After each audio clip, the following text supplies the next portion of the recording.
rapper don't tell she the new for grave where my youth day Papa Emeka. Don't blind from growing, Peking don't fall, now watch up I'm raw.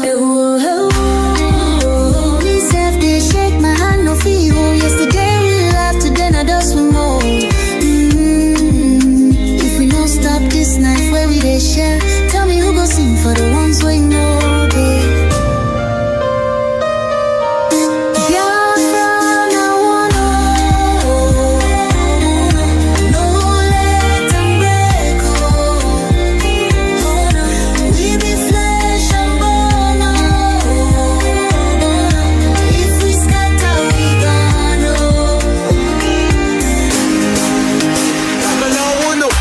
She need the voice from under the soil. Brother, don't let my blood turn to oil. Little Ada they ask where my papa go. Her small hand they shake, she knows I be this woe. I beg, my people see this fire we burn. Now our house they blaze, now our future they turn. We go tell their ghosts we no go fail you. If we hold this love, that death go burn you. No, make we try you. Back up in the day. I beg my people.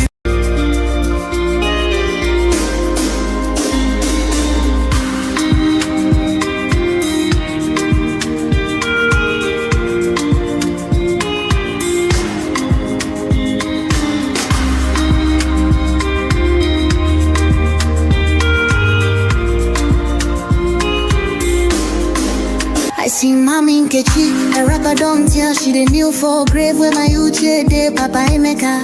Don't blind from growing, Peking don't fall, now watch up I'm raw. Me self they shake my hand no feel. Yesterday we laughed, today now dust we more. If we don't stop this night where we they share, tell me who go sing for the ones we know.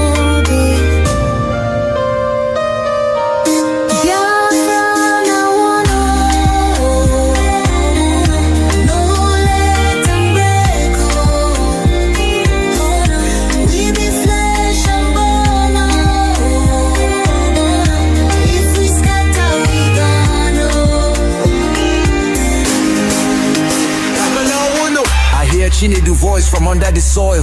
Brother, don't let my blood turn to oil. Little Ada they ask where my papa go. Her small hand they shake, she knows I be this woe. I beg, my people see this fire we burn. Now our house they blaze, now our future they turn. We go tell their ghosts we no go fail you.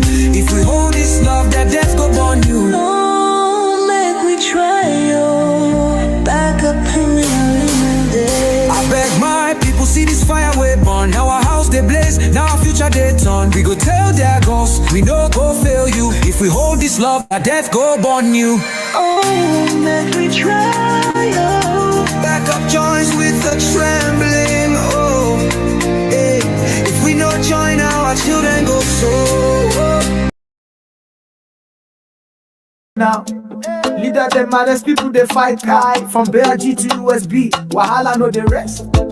Which way Biafran? Which way we they go now?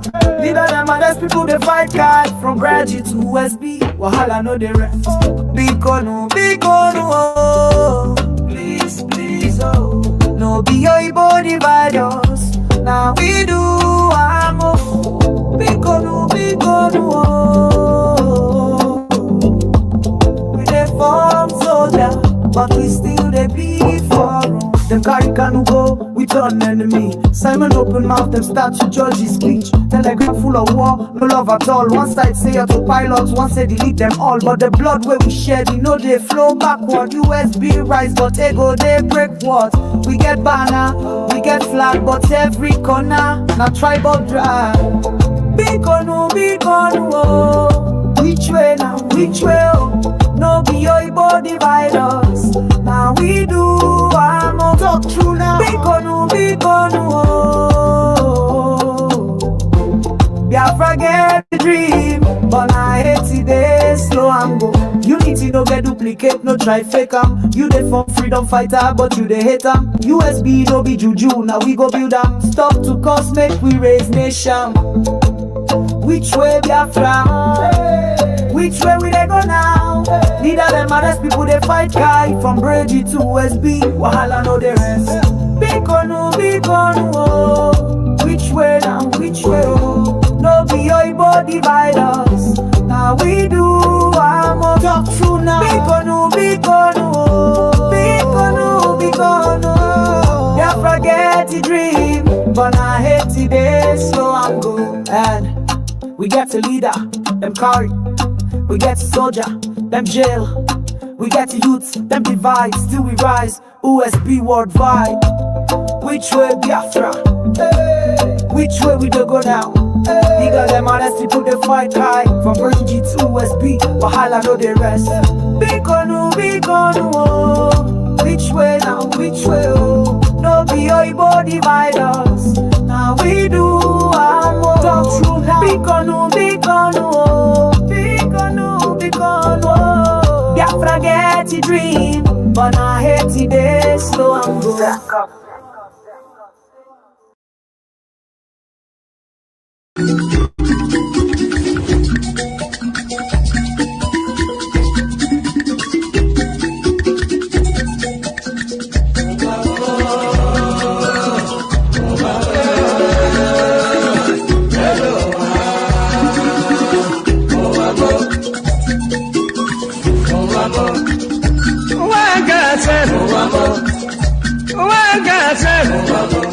This is my wicked word.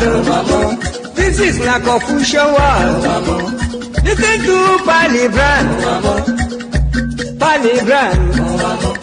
I will tell you a story about one lady girl. Polly they go to work. Polly they work for bank. Then I enter for motor. Driver they go. Opposite Udi, but the right hand the side, along Gusukudu Road. I see people run. I see people run. Then I ask the driver waiting they happen. Driver waiting they happen. Driver tell the funny boy, see no day for talk. See nothing for talk. It better you take your eye and see. Then I call the driver. Driver waiting. Driver waiting.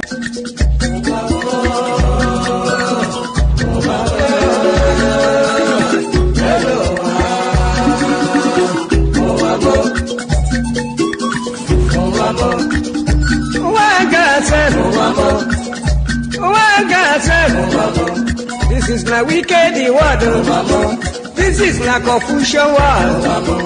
Listen to Biafran. I will tell you a story about one lady girl. Polly they go to work. Polly they work for bank. Then I enter for motor. Driver they go. Opposite Udi, but the right hand the side, along Gusukudu Road. I see people run. I see people run. Then I ask the driver waiting they happen.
the very oldest language on the face of this very earth.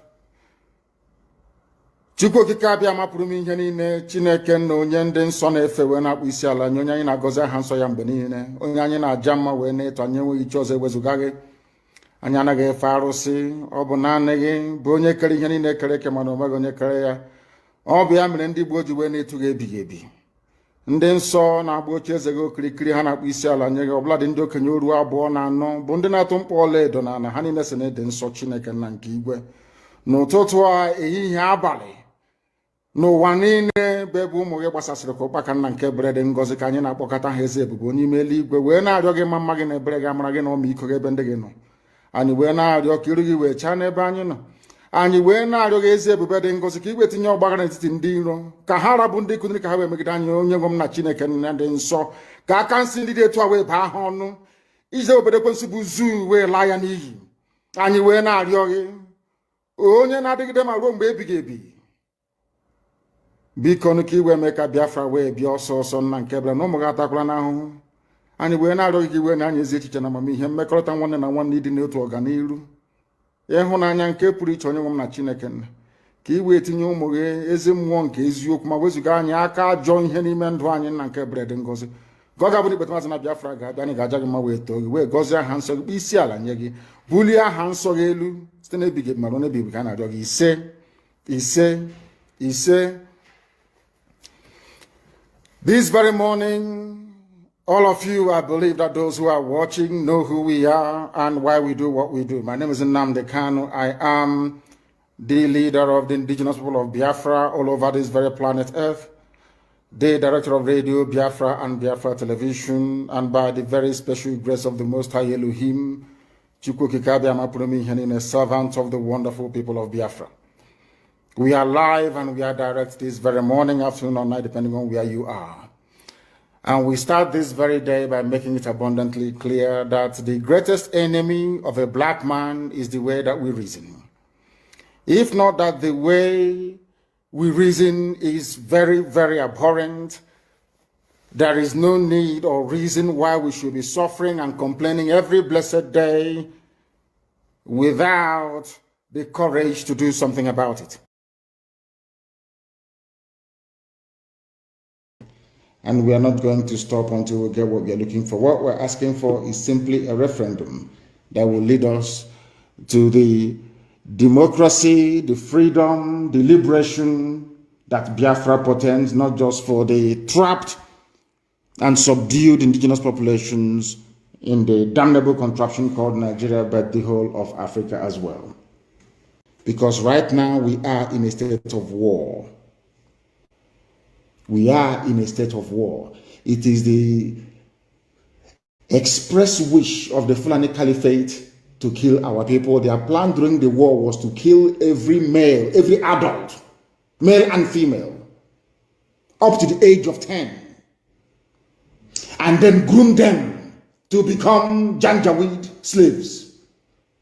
That was what happened. They tried that experiment with a few people. Emeka was one of them. Go and ask. Some of you do not understand your history. You have no idea where you're coming from. That is why some of you do not know where you're going to. That is why fools like Omahi are confused. That is why they do not understand what we are confronting, what we are facing. I want Dave Omahi to understand something very, very, very, very carefully. To pay attention to what I have to say. You were against IPOB. Your army, your police, you people are the ones inviting the army to come and kill your own people. Our land is the way it is today because of Hope Uzodinma.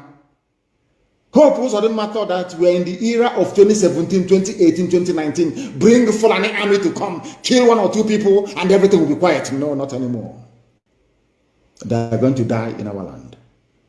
Some of you idiots, some of the people, some of you, should I say, natural born saboteurs and traitors.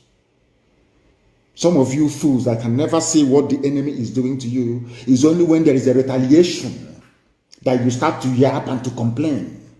I want to remind each and every one of you that Nigeria have been killing us since 1945. Since 1945. And your peaceful agitation never got you anywhere. Begging and pleading never got you anywhere. They killed in 1945, killed in 1953, killed in 1950. In fact, every year since 1945, they've been killing you. They slap you on one side, you turn the other one. That was the cut off the head of Akaloka. Nobody said anything or did anything about it. That is why none of you is among the Security Council in the zoo. You don't even understand. You don't even reason very well. You think that by saying yes, sir, yes, sir, yes, sir, to everything that Fulani says, that they will love you. You are a fool. Therefore, why you are an idiot? You are a fool, a complete idiot. You should have focused on your 419. You should have used your computer to be scamming white people. That is your job. Or that was your job, and maybe it still is. Before you became, the Fulani picked you up. Because what the Fulanis did was to go and pick up vagabonds in our land to make them governors. And yourself. Will you people come out in the public to speak? When our land was our land, can you people come outside to speak? Because in our land, once you are a criminal, you will not be allowed to speak in public. Once you are a thief, you can never be allowed to speak in the gathering of the elders. It's impossible. You cannot do it. But of course, we are living in strange times. We are living in the time of the Fulani Janjaweed. That was, if not that people rose up and said, no, Ararume would have been the governor of Imo State today. Another criminal, another murderer, another killer.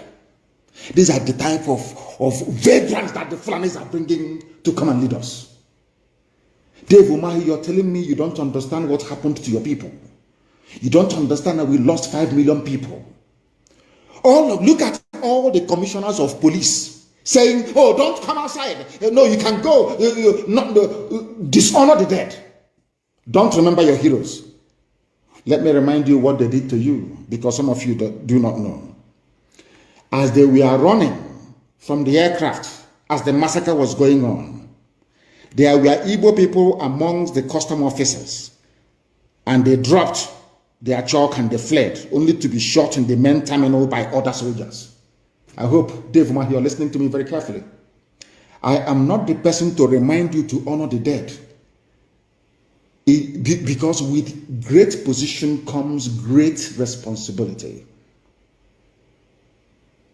I don't want to denigrate the death of Abiola because he did very well for his people. The Yoruba political leaders, they fought and agitated until June 12 became a public holiday. Is that not true? One man, one Yoruba man. And we lost over 5 million people. Do you see why you people are not leaders? Why you're not cut out to lead? Have you not seen Netanyahu stand before the whole world during the commemoration of Holocaust that happened in Europe? Every blessed year. Every blessed year.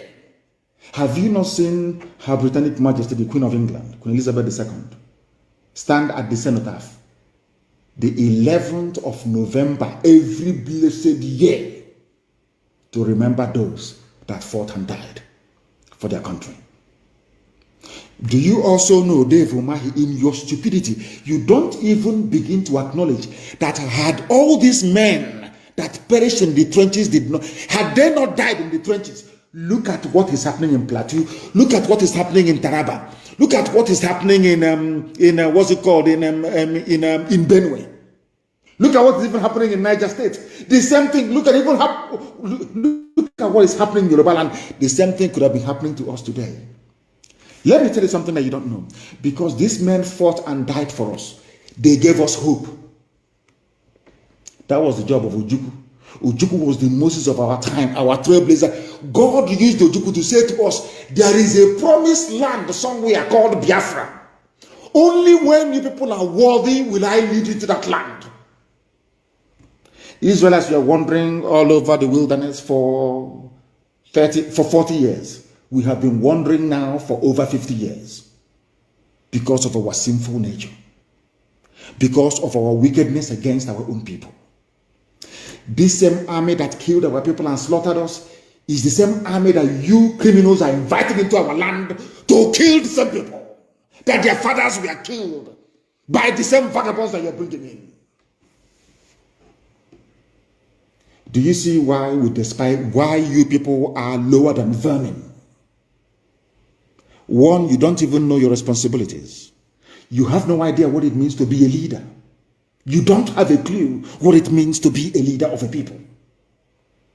You people should have been the ones directing us and saying, these are the days we honor. These are the things we are going to do. Did you take the lead? The answer is no. Until IPOB came, or until Chukwu Kikabiyama determined that we should come.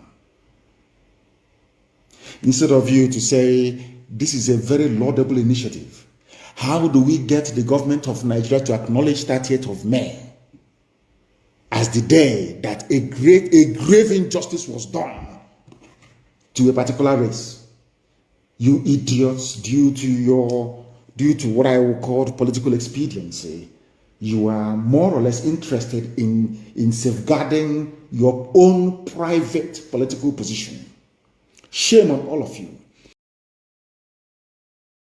1976, the United States separated from the United Kingdom by declaration. Today, they are the world power. In 1830, Belgium separated from Netherlands. Today, they are one of the most powerful countries in Europe, both of the countries. In 1965, Singapore separated from Malaysia. Today, they have transformed into global financial hub as a result of the separation. Why is it that when we call for separation, Nigeria and their criminals will be calling us terrorists? Don't fall for it. The past separation has led to the upsurge of economic development in the case of India and Pakistan, Norway, Denmark, Switzerland. Each of these separation has led to the upsurge of economic development. In 2002, East Timor separated from Indonesia.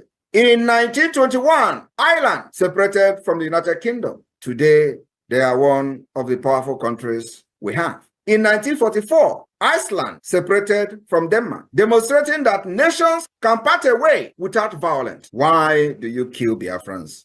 Whenever we say we are fed up of Nigeria. In Nigeria, where you have dangerous diversity, in Nigeria, where you have the northern part of Nigeria practicing Islamic State, practicing Islamic Sharia law, and they have different culture, different laws, different rules, different everything. And with that kind of mentality and setup, we can never develop as a nation. That is the reason we call for the separate state, and of course for the independent state for Biafra. Apart from the killings, genocide against our people, and jihad. In 1905, Norway and Sweden separated and goes their separate ways. Today, they are one of the most powerful countries in Europe because of the separation. In 1947, India and Pakistan separated. The list can go on and on and on. Welcome, welcome, welcome. Thank you for joining us on this morning program. I welcome everyone that has connected to this program wherever you are connecting from. Wherever you are joining us from, either you are watching on TikTok, or you are watching us on Facebook, or you are joining us on YouTube, David Herbert channel, where I am hosting the program. Wherever you are joining, I welcome you and I appreciate you. Whichever angle you are watching from, you are a special guest. Thank you for joining the program. As you join, please, if you are on TikTok, try to tap the screen and invite somebody. Tap on the screen and invite someone to join us. If you are watching us on Facebook, share the program to other platforms and like the program.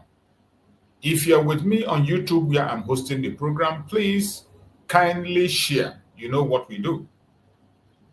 Share the program so that others can join us to be able to be part of this very program. Like and share. It is very important. We have come here to preach the gospel of Biafra. You know that this gospel is not easy to be preached.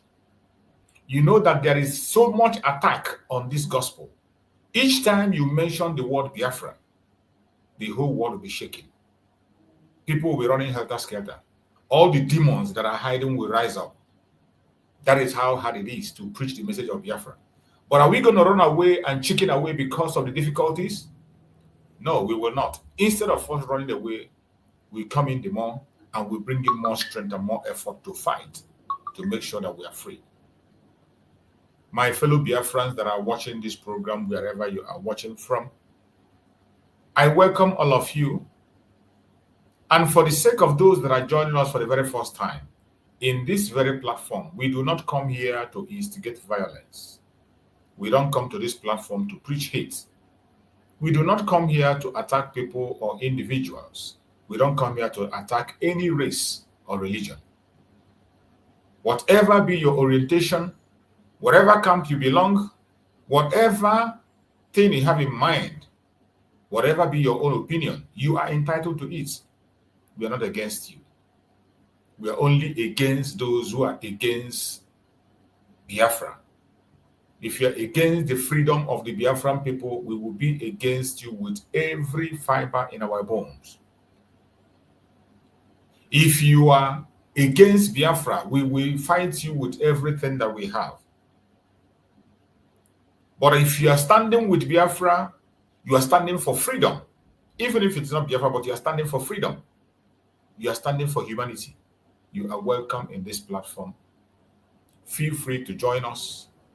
Feel free to share your opinion. Feel free to bring on your argument. For you to join us in this platform, there is no law that says you must be a Biafran. No. Even if you are not a Biafran, even if you're from other parts of the world, no matter what your race might be, no matter what your orientation or your religion might be, feel free to join us. If you have a question for us on the issue of Biafra, ask us, we are going to respond. If you have a superior argument that supersedes our own argument, bring it on. We are willing to listen to you. Every one of you, wherever you are all welcome to this platform. This is a place where we express ourselves. Even if you do not agree with me, there is no law that says that you must agree with me. The only thing we don't want is coming here to insult people, to abuse people, to attack or blackmail people. We don't do that in this platform. We give everybody a level playing ground for you to air your opinion. As long as when you join us, you are not going to insult anybody. You keep your statement civil. It doesn't matter how angry you are. Every one of us is angry with one thing or the other. Keep your anger. Express yourself in a civil manner, and we will respond to you. If I cannot provide you a tangible answer, I will go back, do my homework, I come back for you. There are also people who can come out and respond to you. All we ask is that let us have a level playing ground so that everybody can be able to express themselves peacefully and happily. We can disagree to agree. Disagreement doesn't mean that we're going to kill ourselves. It doesn't mean that we're going to keep fighting all the days of our life. We can disagree, but in the process of disagreement, later on when we go back to our various resting places, we will think towards what we have disagreed on. In the process of reflecting on what we have talked about, you can find answers in between it. That is our purpose of being here. To give you that level playing field. To give you that opportunity to think and look at things from the other side of you. Don't always see things from your own side of view. You cannot always be correct. Sometimes you are looking at things in a different way, and someone might be looking at it in a different form. So before you react, think about it. Don't overreact. Calm down, respond, join us on this platform, and let us make our cases. The important reason we are here is to make sure we debunk every lie that is being told against us, the Biafran people. To make sure we expose Nigerian government and the atrocities against the Biafran people. To expose the secret war that Nigerian government is fighting against Biafrans. They don't want anybody to know about. They don't want anybody to hear it. To expose their blackmail and propagandas against our leaders, against the Biafran people. That is why we are here. And if you are standing with the Zoological Republic in any form, in any manner, and you are standing against our freedom, we will be against you. We will not spare you. But if you're one of those who have seen the truth and know that Nigeria is a failed state, that Nigeria is not meant for any indigenous person, that Nigeria will not survive, regardless the way you talk about it, regardless how you paint it, regardless who becomes your leader. If you're one of those who have come to that truth, we are here to provide remedy. And the remedy we have is Biafra. Once Biafra get their independence, every other region will be free. The Arewa will be free. The Oduduwa people will be free. The Middle Beltans will be free. Everybody will be on their own, grow in their own space at their own speed. When we ask of this integration, it is not out of hate. It is not out of wickedness, not out of strife or envy. No. Not because we are too smart or because of the resources we have. No. It is to save life. To save life. Because the destructive diversity of Nigeria have strayed to the last limit. It has strayed to the elastic limit. And when something strayed to the elastic limit, the only thing that will happen is to either cut off or you return it back to where it is. But as you have seen, you cannot return Nigeria back to wherever you want it to be. It has reached elastic limit. It's either you remain it there or it will definitely cut up. It will definitely cut up. And we're not just saying this. Some of them, when you see them in the conventional media, they'll tell you that Nigeria is sitting on a keg of a gunpowder. That Nigeria is sitting on a keg of gunpowder. This is the common language they use in Nigeria. But those who are telling you that Nigeria is sitting on a keg of gunpowder, what are they doing to make sure that that gunpowder does not explode? What are they doing to remove that gunpowder that is about to destroy the nation? What are they doing? Nothing. It's a very common phrase that you see them use in their national TV, in their program. Everyone, after spilling all the nonsense in their mouth, the next thing they will come and tell you that Nigeria is sitting on a keg of gunpowder. Then ask them, how are they going to redeem it? There is no solution. We have come to provide solution. That is what our Supreme Leader Nnamdi did. To provide solution. Nnamdi provide a lasting solution. Referendum for everybody. Allow regions to have their referendum and decide whether they want to be part of Nigeria or not. Create a country based on value system. Remove the destructive diversity by creating countries along people that have the same value system. The people in the north definitely will be comfortable with the caliphate. Let them have their caliphate. The people in the southwest will be comfortable with the monarchical system. Let them continue with the monarchical system. In the Biafran land, we are comfortable with the secular system and we are Republicans. Let us practice what we want. That is all we're asking. Every region can still remain the same. We can still do things together. We can still intermarry. We can still do business if we choose to. But let there be respect for each region. Let there be equal and mutual respect for each other. The only way you can achieve that is by disintegrating the zoo so that people can be able to protect themselves and their boundaries. Once you disintegrate the zoo, this interest that is causing the hatred will die a natural death. The interest that is bringing insecurity will die a natural death. The interest that is bringing poverty and penury will die a natural death. This is a natural solution that have been tested and tried in so many places.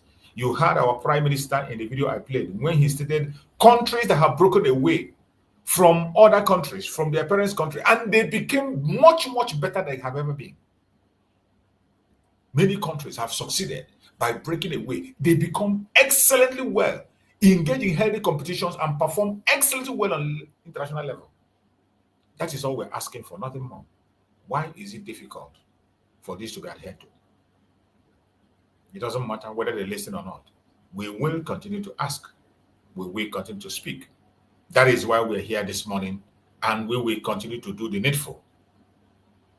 My fellow Biafrans, lovers of freedom across the world, everyone that is watching this program, we have come today with a topic that says, Biafra dangerous friendship game. Why choosing allies wisely is a matter of survival. Biafra dangerous friendship game.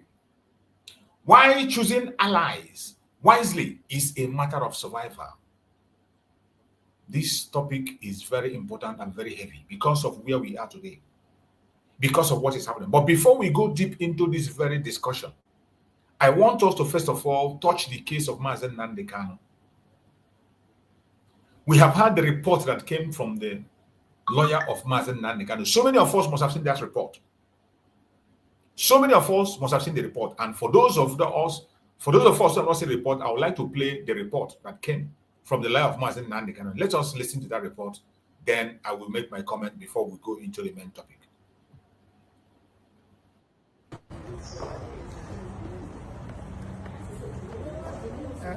Yes, my brother. We came to move application for the transfer of Nnamdi Kanu to National Hospital for proper medication, because we discovered that the medical personnel at the DSSS are incompetent and they are not giving him proper medication and attention. So we applied, and because his condition is getting worse.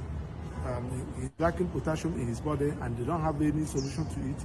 His leg is being swollen up, because I went to see him today before coming to court. So, but incidentally, unfortunately, the prosecution, the federal government, through their lawyer, countered our motion by filing 37 paragraph affidavits opposing our application for him to be transferred to National Hospital for proper medication. So the judge said today is the last day of his sitting as a vacation court, because the vacation is going to end today.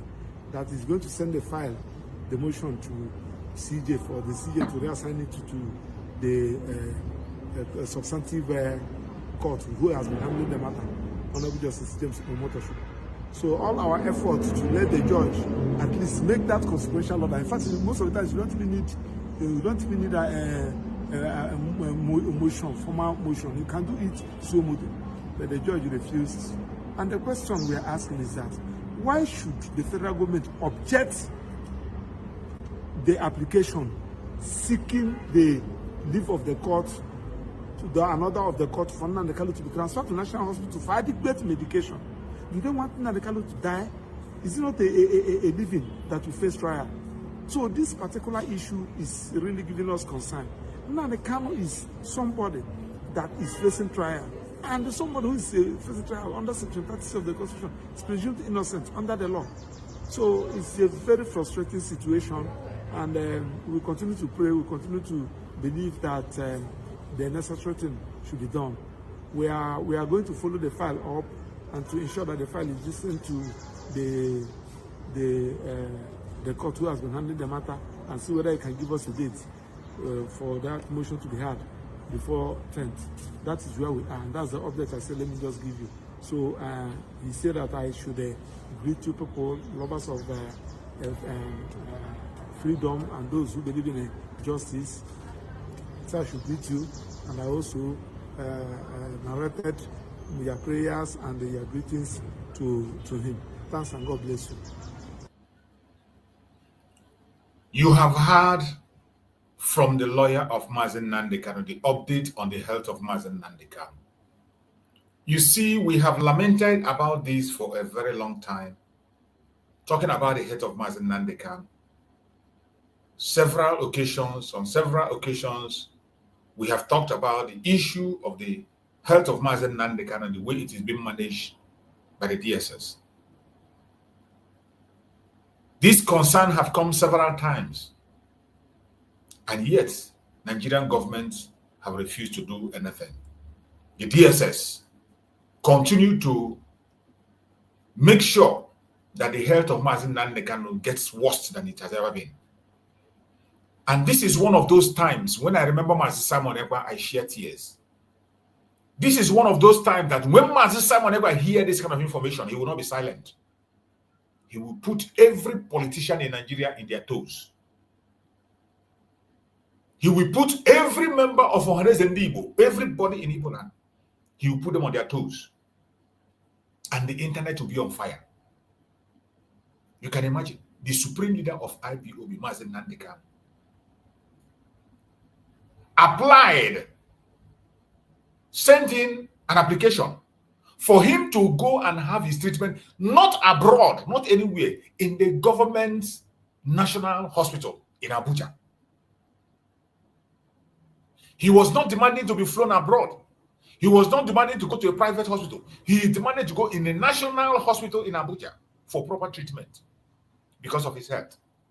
And the government rejected. They refused him from going to take a proper treatment. And the health of Nnamdi Kanu is failing every blessed day. They left Nnamdi Kanu in DSS without any treatment. They claim they bring a doctor to come and see him, a doctor that doesn't know his left and right. And we don't know the poison they are putting into the body of Nnamdi Kanu. We have been crying about this issue, shouting about this issue. Nobody cares. With this report, as you see, go to the media, everywhere is silence. There is no outrage anywhere. And now this will begin to show you the picture of what you're going to see. Remember, they said that Nnamdi Kanu's judgment is coming by next month on the 10th. You can imagine a man who is expecting his judgment by next month on the 10th. Come on to allow him take treatment. Come on to allow him in the same Abuja, in their national hospital. They refused him. Now you can be able to see what is coming on the 10th. You can be able to, within your own mind, picture what is coming on the 10th. If they cannot allow Nnamdi Kanu something as simple as going to the national hospital in Abuja to take care of his health, then you can imagine what they're going to do on the 10th of October. And with these things happening, everywhere is silent. Those who say that Mazi Simon Ekpa is talking too much, Mazi Simon Ekpa is causing insecurity, Mazi Simon Ekpa is doing this, is doing that. What are they doing today? What are they saying about the health of Nnamdi Kanu with this report that came? None of them is uttering a word. They go about their various businesses that nothing happens. Pray that nothing happens to Nnamdi Kanu. Pray that nothing happens to Nnamdi Kanu. You can imagine, if they could not allow Nnamdi Kanu to go and have his treatment. This is a country that allows convicted criminals to go abroad to treat themselves. This is a country where criminal fraudsters are allowed, flown abroad to go and treat themselves, even while they have a case in the court. On several occasions. But Nnamdi Kanu is not demanding to be flown abroad. In that same Abuja, in government hospital, National Hospital Abuja, for him to go there and take treatment, they refused. They continue to hold Nnamdi Kanu under solitary confinement in a very poor health. His heart is failing. His legs are swollen. And this report has come. This is not the first time this report is coming. And whenever it comes, they play over it. The only time actions are taken is when Mazi Simon Ekpa was around. Mazi Simon Ekpa cannot hear this news and keep silent. Mazi Simon Ekpa cannot hear this kind of news and the internet will not be shaking. He will not hear this news and the politicians in Biafran land will still be gallivanting up and down, issuing statements everywhere, campaigning for election. It is so sad. Some of you don't know the importance of Mazi Simon Ekpa. You don't know what we're losing. Today, go and check the idiots who are rejoicing that he was kidnapped. Those who are rejoicing that Mazi Simon Ekpa was taken away. I call what they did to him judicial kidnap. Those who are rejoicing. And they pretend to love Mazi Nnamdi. What are they saying? Go and check them. What are they saying, every one of them? What are they saying? This is a man that is innocent. I remember the law of Nigeria said that a man remains innocent until proven guilty. Mazen Nnamdi Kanu has not been proven guilty. Instead, he has been proven innocent in their court. The court of Nigeria has proven Mazen Nnamdi Kanu innocent. He has never been proven guilty. An innocent man today, they refuse him to go and take his treatment. He didn't ask to be flown abroad. He didn't ask to be flown to anywhere abroad. In National Hospital in Abuja, not in a private hospital. But the federal government of Nigeria rejected that.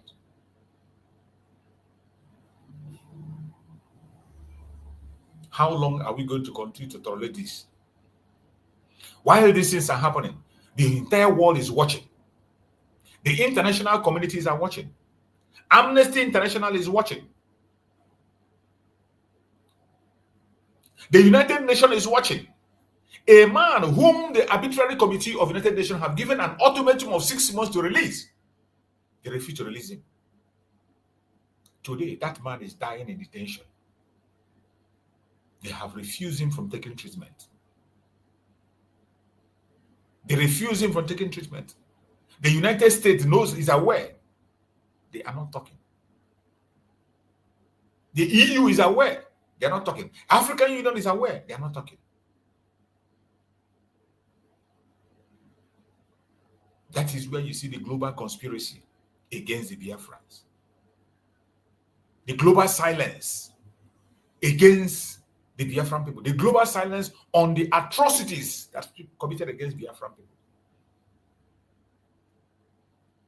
How else are we going to explain for the world to understand? How else do they want us to talk about it? They should pray that nothing happens to Mazen Nnamdi Kanu. And before we go into that, our program, let us listen to this discussion they had on one of their conventional media in Nigeria. Let's listen and hear what they have to say. To President Bola Ahmed Tinubu to grant the leader of the indigenous people of Biafra IPOB in the person of Nnamdi Mazi Kanu a release, or what you call a presidential pardon. And of course, it's interesting, of course, to note that Nnamdi Mazi Kanu has been in detention since 2021 following his arrest and, of course, his repatriation to Nigeria from Kenya. And he's currently facing criminal charges in the Federal High Court. That is the criminality of the press in Nigeria. They still continue to call it arrest. It is not arrest. What they did to Mazi Nnamdi Kanu was a kidnap. And the court has confirmed it was a kidnap. He was not extradited, he was extraordinarily renditioned to Nigeria. But they try to use their media every time to paint a different picture from what transpired. He was kidnapped from Kenya. That is the right word, kidnapped. An extraordinary rendition to Nigeria against international law.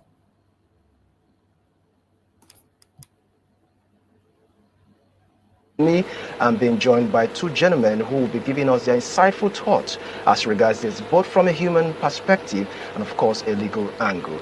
In my immediate right here, I have Barrister Jide Ologun, who is a legal practitioner and of course a public affairs analyst. Good morning, Barrister, and thank you so much for joining us. Welcome, it's my pleasure. Of course, I have right here in my immediate left, in the person of Bishop James Grant Okocha, who is a public affairs analyst. Good morning, Okocha, and thank you so much for joining us. Yeah, good morning, Nigerians. Always my pleasure to be here. All right. Thank you so much. You're welcome. Now, let's get the ball rolling. Let me start with you, Bishop. What's your view as regards the appeal for clemency by a former Lagos lawmaker for the release of presidential pardon to the IPOB leader, Mazi Nnamdi Kanu? One thing is that I do not understand why somebody will asking for a pardon for Mazi Nnamdi Kanu, an innocent man who the court has not proven guilty, and they are convicting him by force. I do not understand why. Why would anybody be talking about presidential pardon or whatever? This is a man who have passed through the process of court, and he was found not guilty. The United Nations Arbitrary Committee said, let him go. gave an ultimatum to let him go, and they refused. And today you're asking for pardon. Pardon for what? From what? What has Mazen Nnamdi Kanu, what crime has he committed that you want to pardon him from? But of course, they will always try to paint this narrative. They push the narrative to make sure they find him guilty. They make sure they find him guilty through their media to spill lies and propaganda and force the lawyers to begin to toe the line of pardon for somebody who has not committed any offense. Okay, thank you so much. Like you said in the introduction, I'll be speaking from, the humanity dimension of all these things. Thank God we have a legal practitioner who will be, pushing us deeper, into, what the law says and all of that. Clemency, if you look at that word, it has eroded arguments, whether right or wrong. Clemency is talking about pardon, all right? So when it comes to asking for pardon this person, that means let's forget about the issues around it, and then let's just be human and handle this thing. But before we go further, I would like us to really understand a little bit of the guy in question, Nnamdi Kanu. If you look at 2012 precisely, Nnamdi Kanu was one of the few Nigerians that took a protest to British High Commissioner, in London. And if you look at that protest, he was speaking against the bombing happening in Borno State, not Abia State, not Enugu State. He has done so many advocacy about equal right and justice in the Nigerian state. All right. And then when he pushed from that dimension and it didn't go through, I think, when things are happening, things will be developing from one stage to another before you see him now caved down to the southeast. The southeast and Biafra agitation was not his original intention. Initially, he was speaking for equity, equal right, whether it is in the north, whether it's in the south or anywhere. All right. So considering the fundamental inspiration that pushed him to whatever that happened, you understand that this is a man who does not believe that an entity should be submerged. All right. He's a man who believes that people should have freedom in a country they call their own. He's someone who believes that things should be done well. The way you do to number one person, do also same to number two person. All right. So if you look at this, foundation I just laid, now you will see that despite the things that have happened, personally, I am a man of justice, and then everything Nnamdi did was not wrong. Even though his approach, personally, there are approaches that I saw him, display, which wasn't good for me. But fundamentally, we all believe in equal right and justice. So I also join my voice to the Lagos former lawmaker to also ask our president to consider clemency over Nnamdi Kanu's case. All right. Now, why you maintain that you care about his position on the matter and not about how he conveys his message? Some are also not comfortable about the way he conveys his message, even if he meant well. But let me come back to you, barrister. In the eyes of the law, Nnamdi Kanu has always maintained, at any given opportunity he finds himself, that the jurisdiction of his trial, as regards the alleged offense that he has committed, is outrightly unlawful. What's your take as regards the jurisdiction where, as he claimed, the offense was committed? Thank you very much. Let me take us back in history.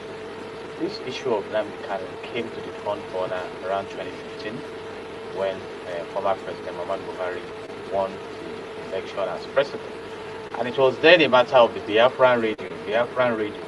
And I recall commenting on that issue, that there is a thin line between violence and peace, and that the way the matter was being driven, you may not tell when it becomes violent, and that is what we have seen in the southeastern part of the country right now. But in 2021, it was picked up in Kenya and brought to Nigeria in a very dramatic way, and he was charged to court for terrorism and other serious crimes, and he pleaded not guilty. But instructively, even the court has come to a conclusion that the way and manner he was brought into Nigeria was wrong. You see, and there had been decisions that release him. But government will quickly rush back, stay of execution. In fact, the Supreme Court even ordered that his trial should resume again.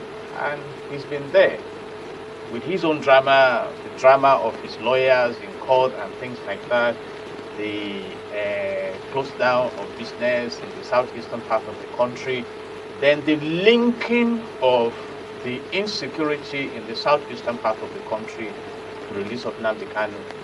I mean, the invasion of his family house in the east, which made him to flee from Nigeria, then the senator standing in for him when he was granted bail. So all these things are drama. Let's move out of the purview of the law and let me lay a foundation. The case of MKO Abiola was a pursuit of shadow when IBB and his friends annulled the most transparent, freest, fairest in every description of it that took place on June 12, 1993, which eventually led to his incarceration. Eventually, he died in the process. But shockingly, the former President Muhammadu Buhari decided to come out to say, we are not going to celebrate democracy on May 29. Let's bring it to June 12. He even accorded the highest office, the GCFR, to MKO Abiola, GCON to Ambassador Babagana Kingibe, his running mate, and GCON to Gani Fawemi, who fought vehemently. So Buhari took the shine.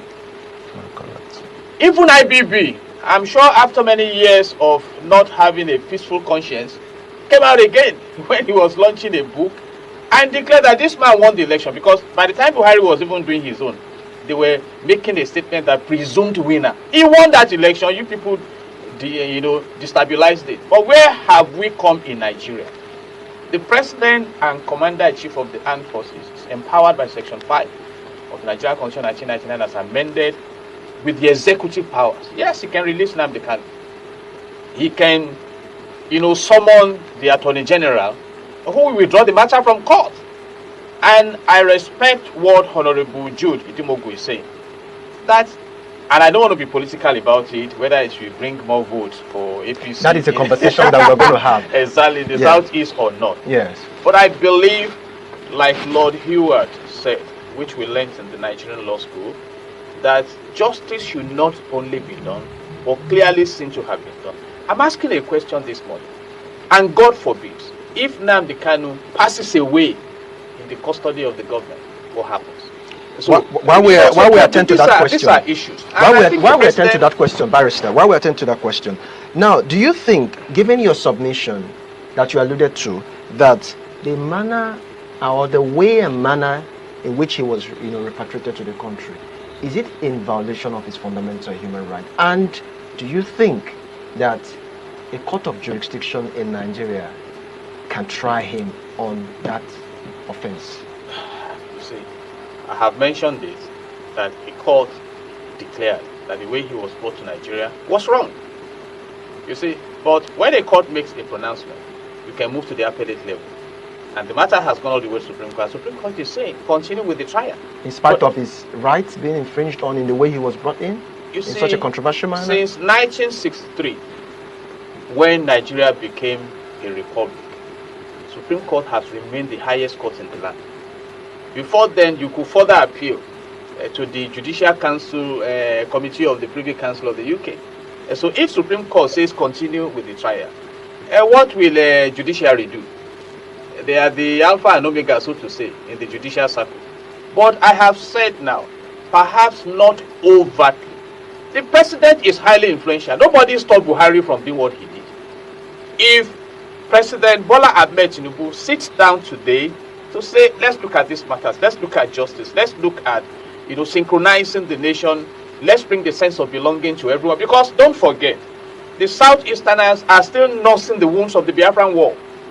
They are still looking for the reconciliation. They are still perceived marginalization in the country. So what will it cost the country? Though it has to do with a caveat. Okay, if we release this man, how do you guarantee that there will be peace? And that is an area where I disagree with many analysts. You see, now, unfortunately, there is a culture of violence in the southeastern part of the country, which is totally alienated from Kanu as a person, that even if he is released, the government and the people will still need to do a lot of work. The culture of violence that this man is talking about, we do not have the culture of violence in Biafra land. The culture of violence you see in Biafra today is being introduced by the federal government of Nigeria. And this is why when they come in their half-truth, they will begin to put in some little lies. That if you don't pay attention to those little lies, you think they are true. Biafra land has never had the culture of violence. We are not violent people. We have never been the violent one. Right from the time of civil war, we were never violent. It was Nigeria that came after us with war. We were only fighting in self-defense. And from then up to date, since amalgamation till date, we have always been fighting for self-defense. The culture of violence you see in Biafra land today is orchestrated, instituted, and planned by the federal government of Nigeria by creating different kinds of armed groups. They call them security outfits. Armed group. I just saw a new one they deployed in what do they call it? In one other place in Imo State. Asere Dokubo, why must they be employing Asere Dokubo? When did Asere Dokubo, who certified Asere Dokubo to become a security outfit? You still see his men parading themselves in the part of Biafra land as security, working with the politicians. So they're forming different kinds of group. Today it is this one. Today it is Ako. The next day it is one thing or the other. And every single one of them, their focus is on their fellow Biafrans. Today, what we are seeing is the advice that was given by a terrorist. Shegumi gave them that advice. Recruit Biafrans to fight against Biafrans. And today, that is exactly what the governors are doing. Sponsored by the federal government of Nigeria. Sponsored by the federal government. Every place in Biafra land today. When they are seen to be a kind of disturbance, instead of bringing the normal security, they will go and form a gang group. They will go and bring away the terrorists. They will bring terrorists to go and secure us. And in the process, they will destroy innocent life, destroy properties, create more chaos in the area. That is what we see. But look at what they are saying now. That unfortunately there is now a culture of violence in Biafra land. There has never been a culture of violence in Biafra land. We are not violent people.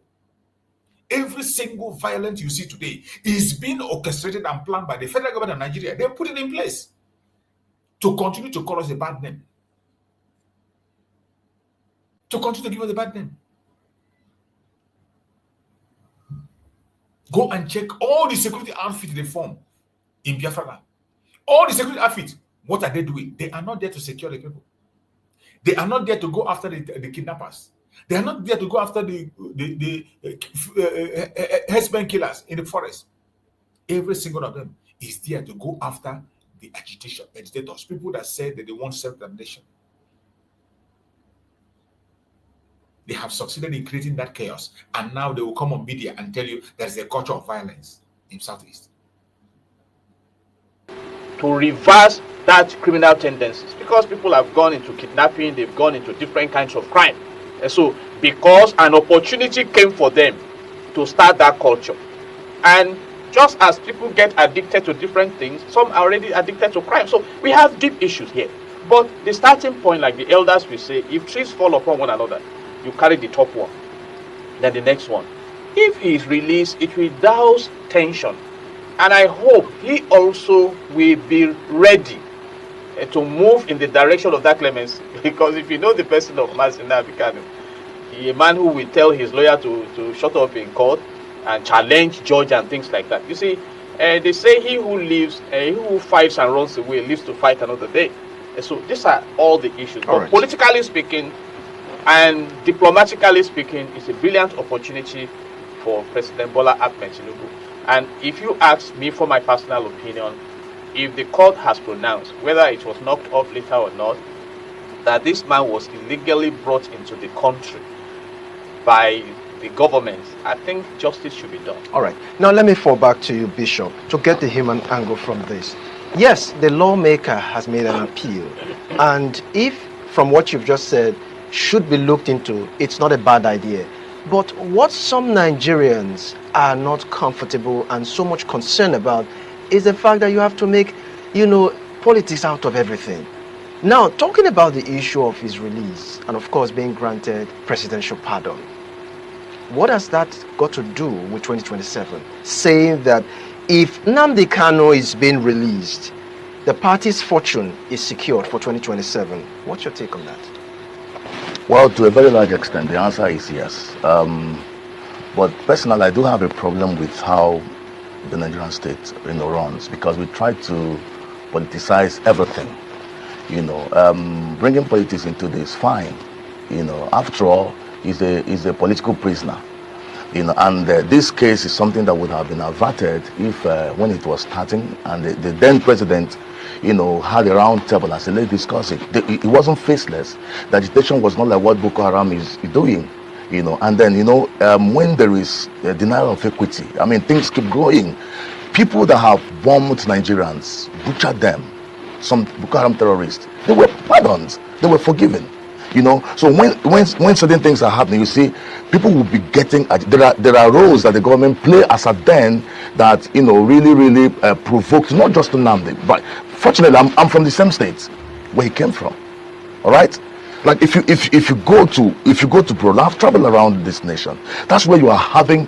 People claiming that this place should not be. It should be ISIS, controlled area, but the kind of military check that you see in the east cannot be compared. In the east, there's a place, especially in Anambra State, you have to come down from a vehicle, raise your two hands as though it's a war situation. So there were certain steps that the government took then that were absolutely provocative, because everyone has emotion.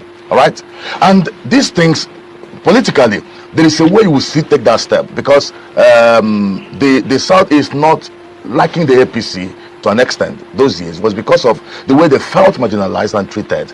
All right, and there is nobody you treat well that will not respond better. So if the president releases him, I know he will score political points. So many people will be will say, okay, since this our president right now, I think he's looking towards the direction of justice. Well, why don't we give him a chance? Okay, you have made your points, but we have to take the conversation further. We've been talking about the clemency appeal made by a Lagos lawmaker on behalf of IPOP leader Mazi Nnamdi Kanu, and we've been having several human and legal perspectives through this particular conversation. Now let me go back to you, barrister.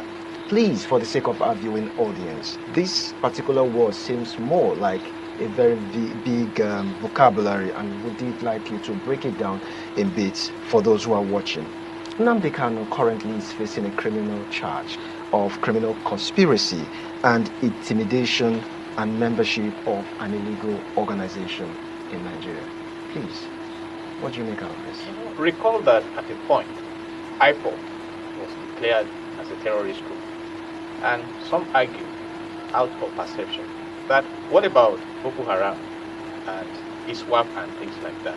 But like I said, the president of this country, whoever occupies that office, has tremendous power, And when you look at those charges, they are heavy charges with heavy penalties. But interestingly, also, that some cases may just go on forever in this country. For instance, the case of Emefiele, I still don't know when it will end, whether it will run the whole course of this president's terms in office. And that is why he pleaded not guilty. And in the criminal justice ecosystem, those allegations must be proved beyond all reasonable doubt before he is convicted, which we call the burden of proof, it's on the prosecutor. And then we call it presumption of innocence under the Nigerian Constitution. So as we speak now, he's still presumed innocent. So So are you saying that this is not a prima facie case, as the case may be? Even when you have a prima facie case, you still need to prosecute to come to a conclusion. And that's why many are worried that with all the allegations against Donald Trump, he still became the president of America. That is the law for you. I will give you an instant case which we mentioned in this wonderful story. The case of the former governor of Ekiti State, Ayodele Bayoshi, who submitted himself to EFCC on allegations of corruption. He even printed a t-shirt. And he returned some money to EFCC. So if you have not stolen, why are you returning money? But recently, after many years, he has been discharged, acquitted and discharged for lack of diligent prosecution. So if you don't prosecute the case, what happens? So those are allegations. But now, let me go back to one of the points that the former legislator in Lagos State, Honorable Achiwogu, mentioned, that the Eastern leaders should speak with one voice. And I agree with that. And I have also raised this issue in this studio. When Igboho was apprehended in Benin Republic, how was he released? I mean, you need to study diplomacy. I mean, it's a big question. He was also in a similar situation under former President Muhammadu Buhari. How was Igboho released? Now, when some Yoruba agitators came up, this one, Yoruba nation, the Southwesterners rose up and dealt with them that no, don't turn our region to a violence region. So there are several issues here. We have 109 senators, 160 House of Press members. The southeastern part of the country is represented by legislators at the national level. Can they advocate for the release of Nnamdi Kanu? We have, you know what I mean? We have governors in the southeastern part of the country. It's called lobbying. And I have said it, the window is open for Nnamdi Kanu to be released. All we need to do is for the Attorney General to say, okay, we are no longer proceeding with this matter. It has happened before. Even when somebody is convicted. You remember the case of Dariye, the former governor of Plateau State. I was in the Supreme Court the day the Supreme Court confirmed his conviction. But he was granted a state pardon. So there is enormous power to fly this through. And it will, to a large extent, douse the tension in that part of the nation, even though we still need to deal with the symptoms of crime that are pervasive there. And let me say this, whether we like it or not, everything is political. Even when Jesus Christ was to be persecuted, it became political. So people said, release Barabbas for us, go and kill him and things like that. Because from my own perception, what is politics? You are interested in what is going on around you. So you mean that the federal government has a vested interest as to detaining him, even when at some point he has been, declared innocent, given the fact that the way and manner he was brought into the country? I have explained that. If a magistrate court judges a matter, you can go to the High Court. If the High Court judges it, you can go to the Court of Appeal. If the Court of Appeal judges it, you can go to the Supreme Court. It would have been different if the Supreme Court now declared, from what we have seen, please let this guy go. Then we know that those who do not release him are now dancing on the face of the law. But don't we also dance on the face of the law in Nigeria? The Supreme Court came out with a directive of direct allocation to local government areas, this local government autonomy. Has it been implemented? So if we want to make progress in this country, justice must be given its principal place. Go and check Switzerland, Finland, Norway, some great countries across the world. They don't joke with them. All right. Rule of law. You have had this. I just brought this to raise awareness on the situation of Mazi Nnamdi Kanu that we just spoke about. It is not something that we got to leave and let it lie low. The case of Mazi Nnamdi Kanu in Nigeria is a persecution. That is what we see. Mazi Nnamdi Kanu is a prisoner of conscience. With all the cry and call from all parts of the world to release Mazi Nnamdi Kanu, Nigerian government have refused. And they continue to hold. As we speak, the health of Mazi Nnamdi Kanu is deteriorating. Every one of us, we have to continue to pray for him. We have to continue to pray for him. And as I said before, this is the time we remember Mazi Simon Ekpa. When Mazi Simon Ekpa was around, he can hear that Nnamdi Kanu is down and he's silent. Once he gets that information, everywhere will be on fire. He will make them so uncomfortable that they will begin to speak. That is what he does.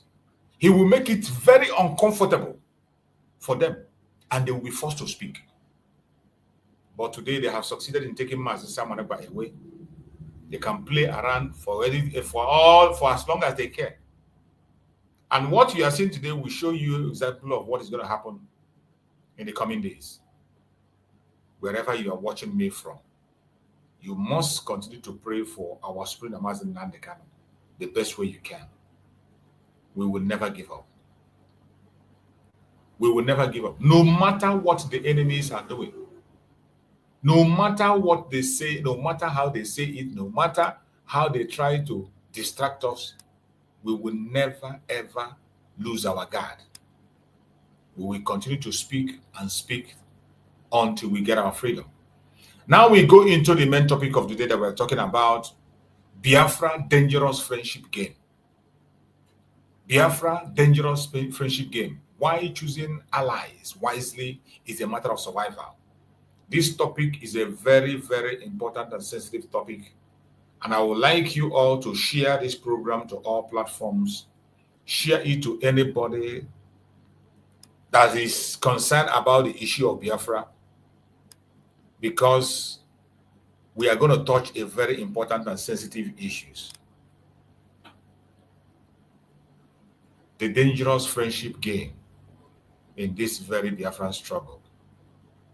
Who are those we call our friends? How are we choosing our friends in this Biafran struggle? Biafrans,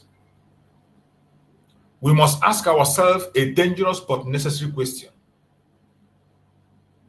It is time for us to ask ourselves a dangerous but necessary question. Who really stands with us? Who really stands with us? Who are those that are standing with the Biafran? Do you ask yourself some questions sometimes? Do you sit back and ask yourself, who are those countries that are standing with us? Who are those allies across the world that are standing with us? Who are they? Who are those allies? The Western world that preaches freedom.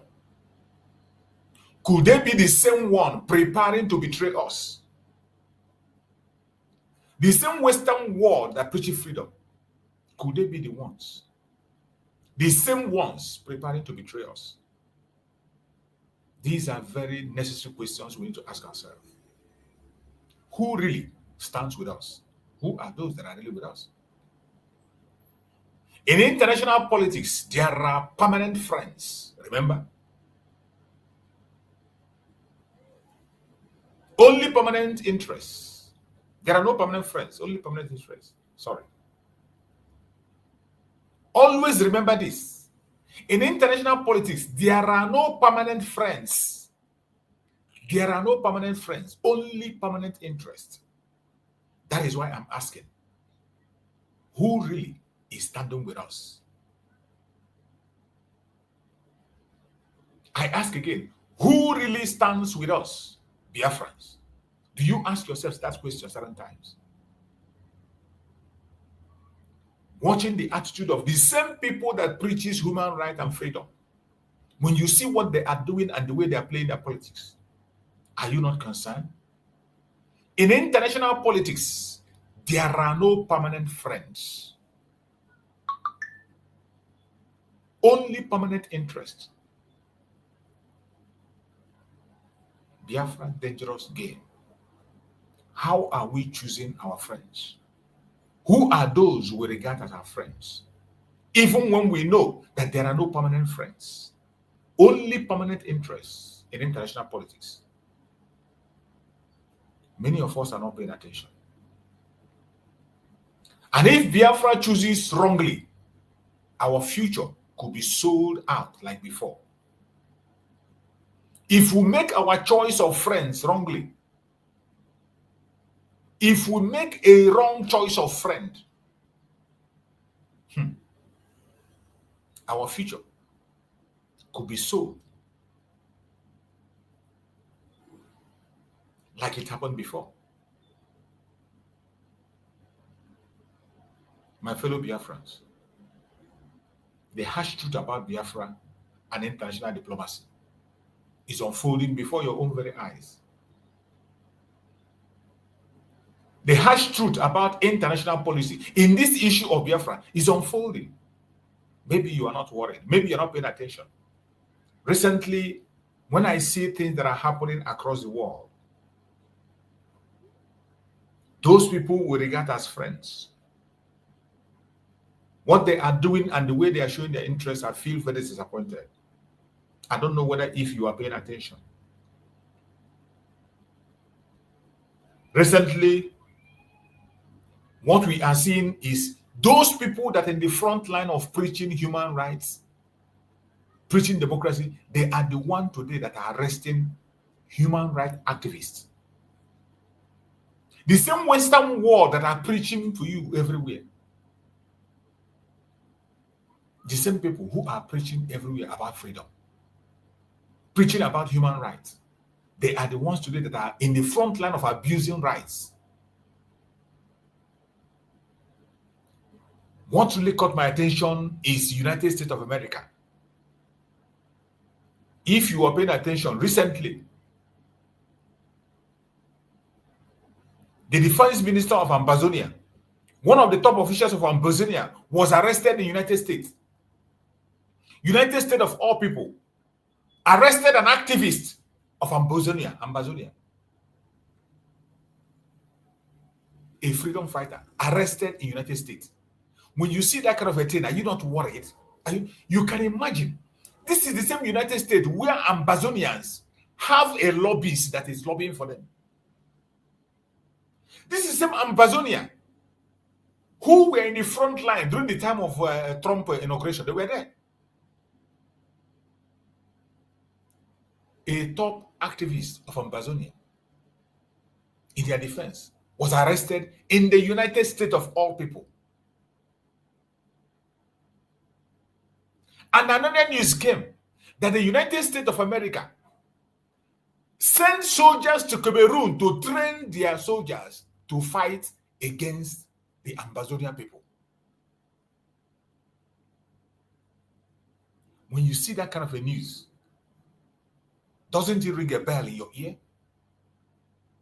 Doesn't it ring a bell to you? Are you not concerned? These are the things I have seen online lately that calls for a serious concern. It calls for a serious concern. When I saw those news, I was really heartbroken.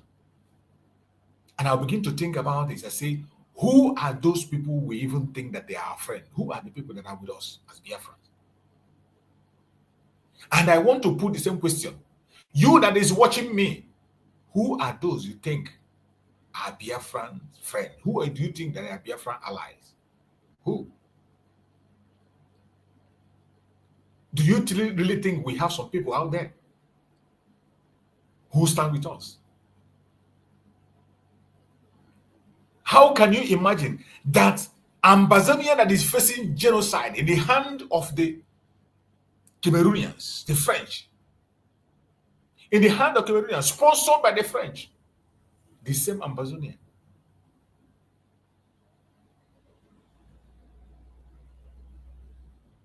United States arrested an activist in Amazonia.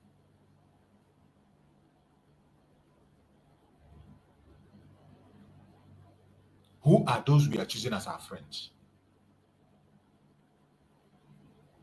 Who are those that we are choosing as our friends? Have you sat back and asked yourself, who are the Biafran friends? Who are they? Where should we lie our tent? Whom should we trust? Where should you lay our strength? Who are those we are going to make our friends?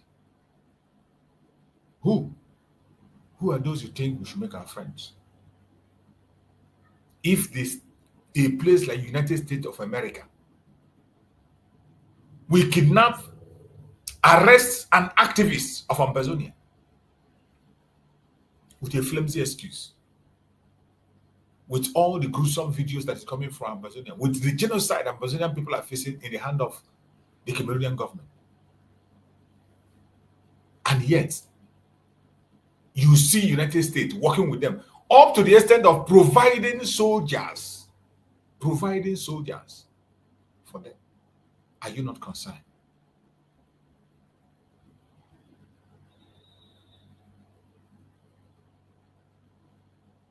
And because of that, I saw a piece that Ambazonian wrote. One of the Ambazonian writers wrote, he said, in the light of the recent arrest of Ambazonian leader in Minnesota, an Ambazonian leader arrested in Minnesota, you see activists being arrested in a place like the United States of America, the place we say that there is freedom.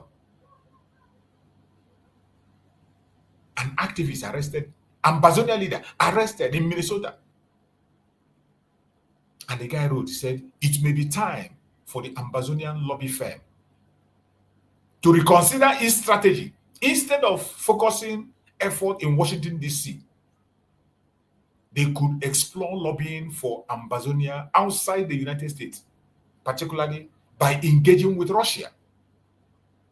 The West, led by the United States, has an imperialist agenda that perpetuates neo-colonialist exploitation in Africa, especially in Cameroon and in Nigeria. And I agree with him. Where their interest is secured through leaders like Paul Biya and Bola Ahmed Tinubu. This game is all about interest. That is why I asked the question, who are our friends? Biafra dangerous friendship game. Every one of you know how we had a high hope for Trump, how we promoted Trump, how we wanted Trump to come in. But I bet you, I remember during that time, one of our brothers here, Akonyo Wetere, whenever he comes, he will say that Trump is going to run his tenure without even mentioning Biafra. That we might face the most difficult situation now than ever. And I remember that word that Akonyo Wetere used to say.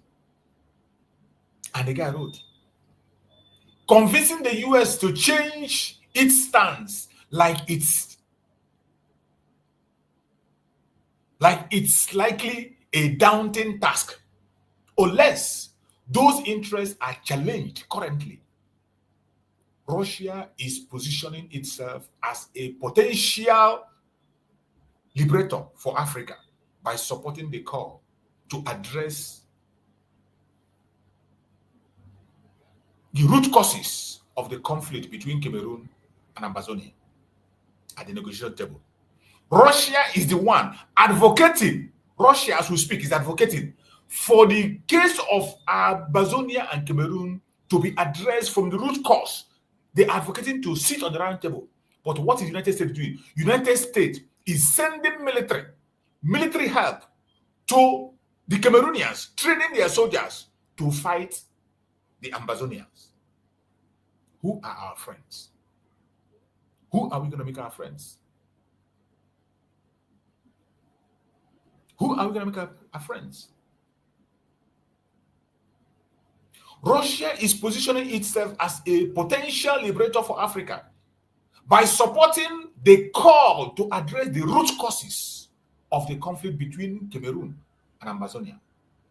At the negotiation table, Russia could provide a significant ally if the lobbying firm were to approach Russia with the Ambazonia cause. It could create pressure on Western imperial powers, especially if they realize that Russia is siding with the oppressed. Please note that this is just a personal perspective. And I agree with him. This very perspective this guy is looking at, I agree with it 100%. After reading all this, seeing the arrest of an Ambazonian leader, an activist in the United States, it calls for concern. It is a wake-up call for us, those of us who are Biafrans. It is a wake-up call.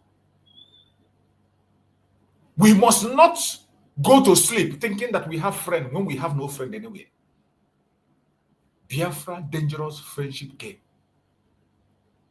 Why choosing allies wisely is a matter of survival. a matter of survival. The West today is focused on another colonial system. They are focused on their own personal interest. They don't care about you. They don't care about me. The West don't care about you. They do not care about me. The earlier we rise up and begin to think responsibly and wisely, the better for us. We have come to a state where we need to choose wisely who will make our friends. And that is why it is important we ask that question that I asked when I was doing my introduction. I asked a question. I asked a question. Who are our friends? Who really stands with Biafra? Who are those that really stand with Biafra? Who are they? Can you pinpoint who are they? Judging from what is happening today in the West, it is about interest. Wherever interest is protected. And remember, in international politics, there is no permanent friend. Only permanent interest. Having these two things in your mind, you begin to think, how do you choose your friends? Judging with what is transpiring today with the Amazonians, what is our fate? You see the case of Master Simon Ekpa in Europe, Finland to be precise. What is our fate?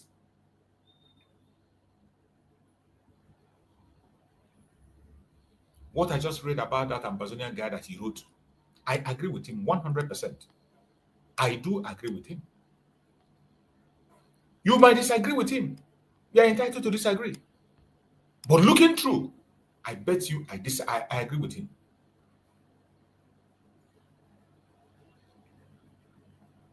We must not allow history to repeat itself. What we are watching now is history repeating itself.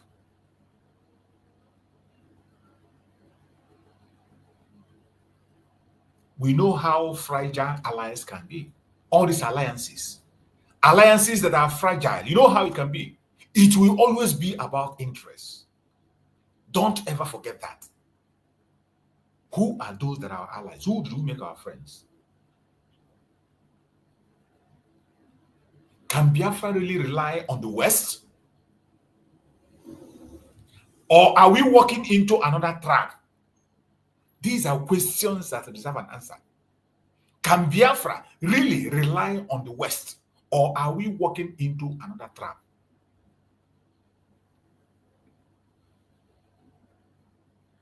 Remember, as the call for Biafra grows louder, it grows louder. Nobody can cover it anymore. And as it grows louder, the stake in international diplomacy are higher than ever. Higher, much more higher than you can ever imagine. It's left for you to continue playing around. You think it's fun to come online and talk and shout and move. No. That is why when I remember my Prime Minister, Mazi Simon, I shed tears. They took him away from us just when we needed him most. They removed him just when we needed him most.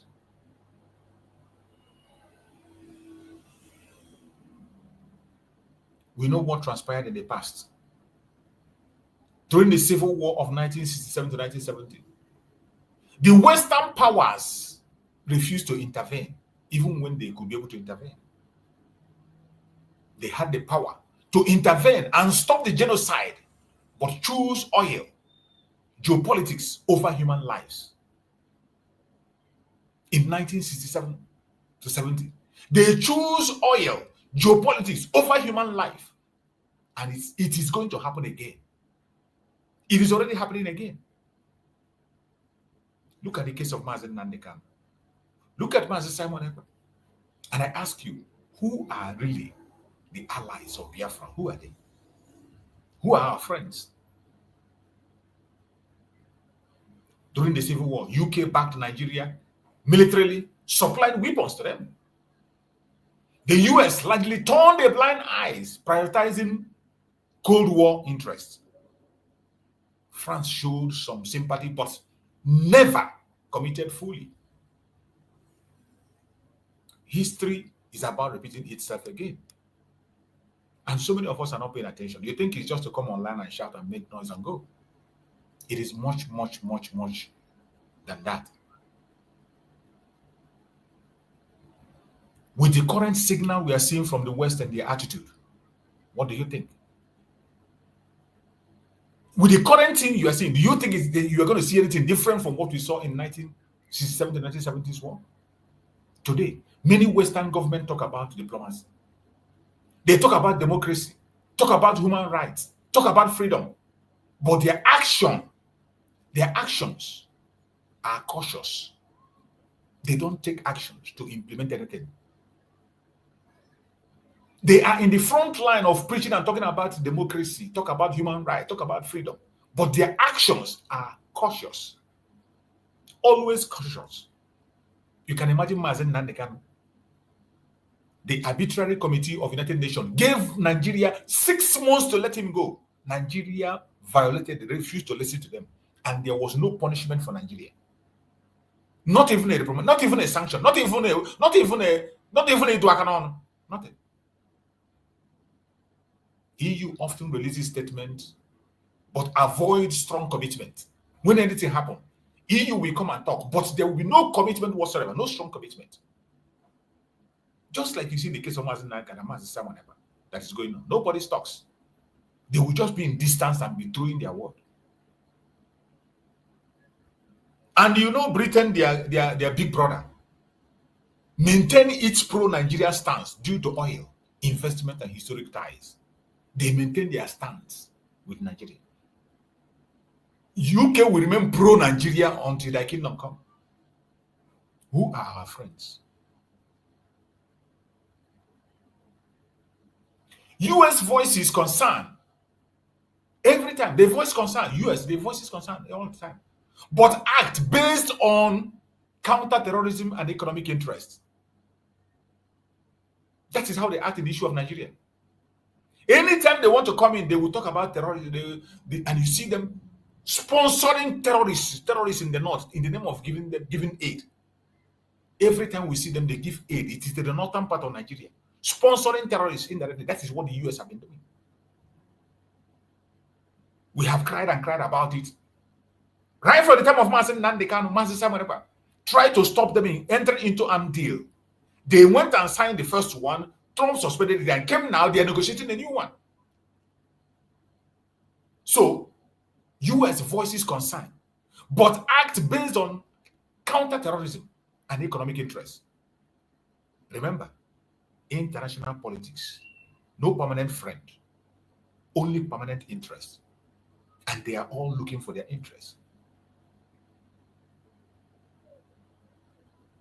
My fellow Biafrans, words are cheap, but action reveals the truth. Words are cheap. We can say anything. They promise you this one. You love Trump. You love US. Words are very, very cheap. But action shows you what the truth is. Action reveals what the truth is.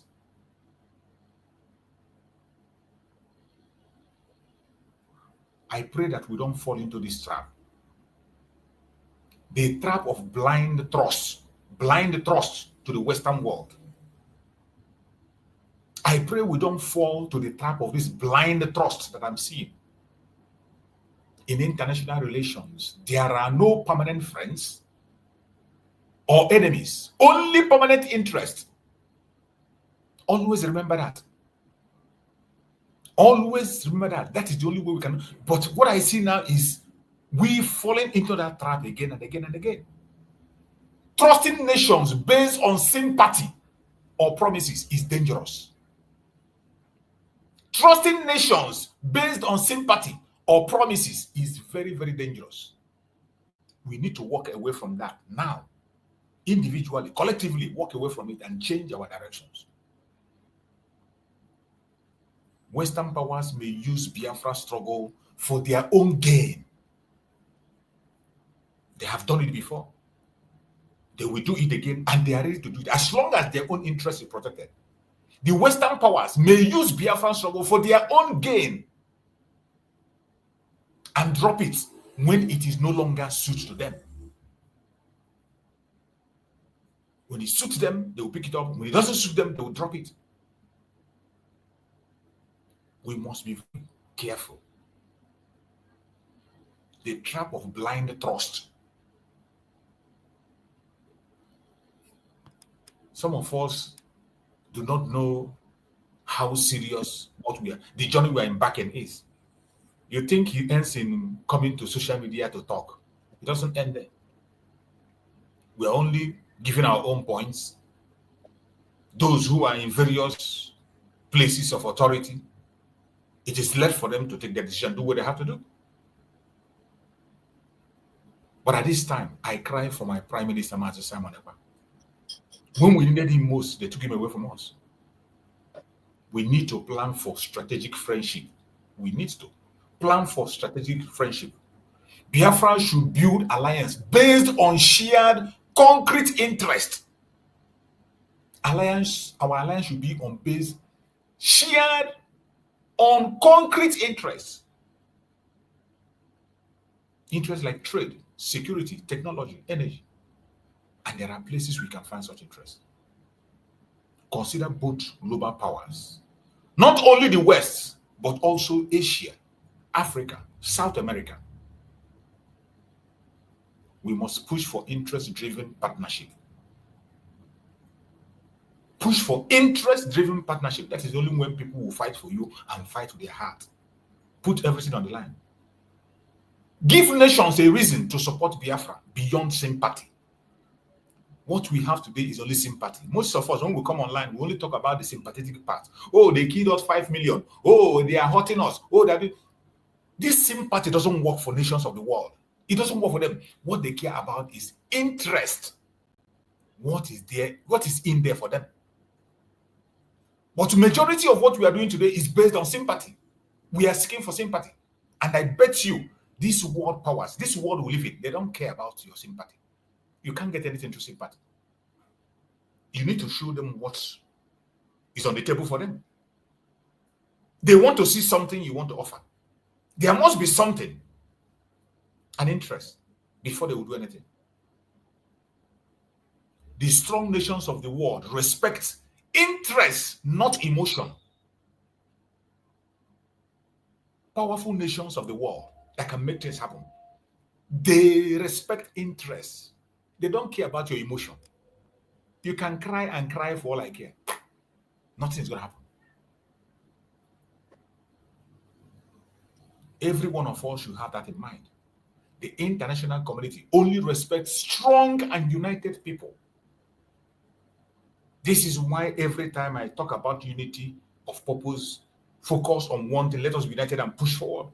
The international community, they only respect strong, united people. Once you are strong and united, they can't pull you. They can do all they do. After all their shenanigans, they will come back. They respect strong, united people. Division within Biafra gives foreign powers an excuse to ignore or manipulate the movement. That is why Nigeria is focusing very much on that division. They sponsor it with everything they have to create division among us, knowing fully well that division within us gives foreign powers an excuse to ignore or manipulate the movement. Biafrans must remain vigilant, organized, and firm in diplomacy. The time is now. The time for blackmail, propaganda, or talking trash in it has gone. We need to focus on what matters. There are key things that matters. United is Biafran's strongest weapon. Unity could be our strongest weapon. Unity could be the strongest weapon we will use to fight anything, and we win. Focusing on ourselves, uniting ourselves to fight our battle. Don't hope on anybody from anywhere to come and do any magic for you. It's not going to happen. It's not going to happen.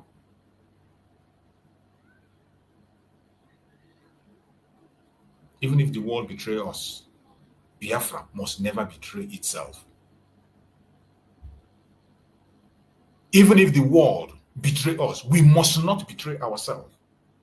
That is the spirit to survive. Because the world we live in today is a very different one from what you know.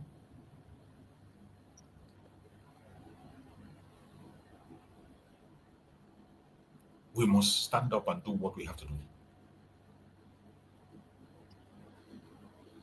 We must be self-reliance. We must be resilient. And we must be ready to face the world. We must be self-reliance. We must focus more on ourselves. Believe in ourselves. We must believe in ourselves. We must be resilient and ready to face the world. That is the way we can be able to overcome. We have fallen into this trap before. We can't fall into this trap again. We cannot fall into this trap again, expecting help to come from where it will never come. We must be very, very careful with what we do and what we say. Because if we make this mistake again, it will be terrible this time. I pray that Chukwu Okike will give us the wisdom, the knowledge and understanding to survive and do things right. I can see my brothers are already here with me on the stage. I can see my brother Kochux is here and my brother Christian is here. So Kochux, you are here first. Kochux, go ahead and speak to us. Talk to us, Kochux. Go ahead and talk to us as we proceed. If you are there, go ahead, Kochux. Let's hear you. Yes, I'm here. Good morning, Mazechus, and good morning, BIAFRA'S. Good morning, Bro Christian, and everyone in the comment section. Good morning once again. Mazechus Survivor, this program today, I'm really, most especially, the head case of Nnamdi Kanu. The message just weigh my spirit down, but we are not backing down, no matter what, because as Nagadi Ana Kankane Guamaraba. The thing that is happening now, Nnamdi Kanu has said everything all. He said that every one of them, both the West, every one of them, they're going to turn a blind eyes where Biafran's day. They'll do as if they are not hearing what is happening. They'll do as if they are not seeing it. Even those that you expect that both of you are together, both of you are looking for the same thing, they're going to turn a blind eyes when the time comes. That's the reason why I said at the cost of Biafra, there is no born of a woman that is going to take a glory of it. That's what we are seeing now. In that aspect, Biafrans, for us to not allow what happened to us before to repeat itself. In the time of Nnamdi Kanu, many of us hear how the whole thing take happen. It's the same Biafrans that tell Nnamdi Kanu out. That's the same thing happening in the time of our Prime Minister. Where they used our sister as the key person that they use, that Nigeria used, including Britain, that they made Bianca Ono as a Minister of Foreign Affairs, which is the first assignment that they give to her. It would make sure that Mazi Simon Ekpa is no longer in the picture. And so many people that help him out. And after said and done, we accomplished the evil job that they give to her. And for that to not happen to us again, every one of us We are on social media. For the case of our Deputy Prime Minister, which is Dr. Ngozi Olabese, and so many of us like that. For that to now put to us again, Dr. Ngozi Olabese and the cabinet, this is the time for every one of them to tread wisely. Because I still remember that our brother, Akonye Wutel, when he has been saying that Trump is going to serve, that is 4 years, without mentioning anything concerning Biafra. Thank God This you is remember. time. Yes, I still remember that our brother. Because for United States of America to arrest Ambazonian activists in their country, what are they telling us? Or what are we expecting in the Exactly. case of our DPM? Another thing again, for that to not happen, this is time for every one of them to trade wisely. And that the same Trump, what is that in name aspect? We all remember that is our prime minister, is the first person in that Finland that That supported endorsed him, him. that endorsed him. And we BIAFRA'S, we know the kind price that we pay, all of us that we are in Nigeria here. When many of us are jubilating that Trump win election, both the first tenor and the second tenor, we all remember so many of our brothers that the Nigeria terrorist government waste. Every one of it happened in our eyes. And for us to not allow that to repeat itself again, this is wake-up call to every one of us. This is wake-up call. And that how can I even put it myself? That personal hatred that is in the life of our people, this is the time for every one of us to just keep everything aside. This Biafra that we are talking about is not Mazi Nnamdi Kanu alone. Rather, is not our Prime Minister alone. Even Dr. Ngozi Olabese, that is in the forefront now, is not for her. It's for every one of us.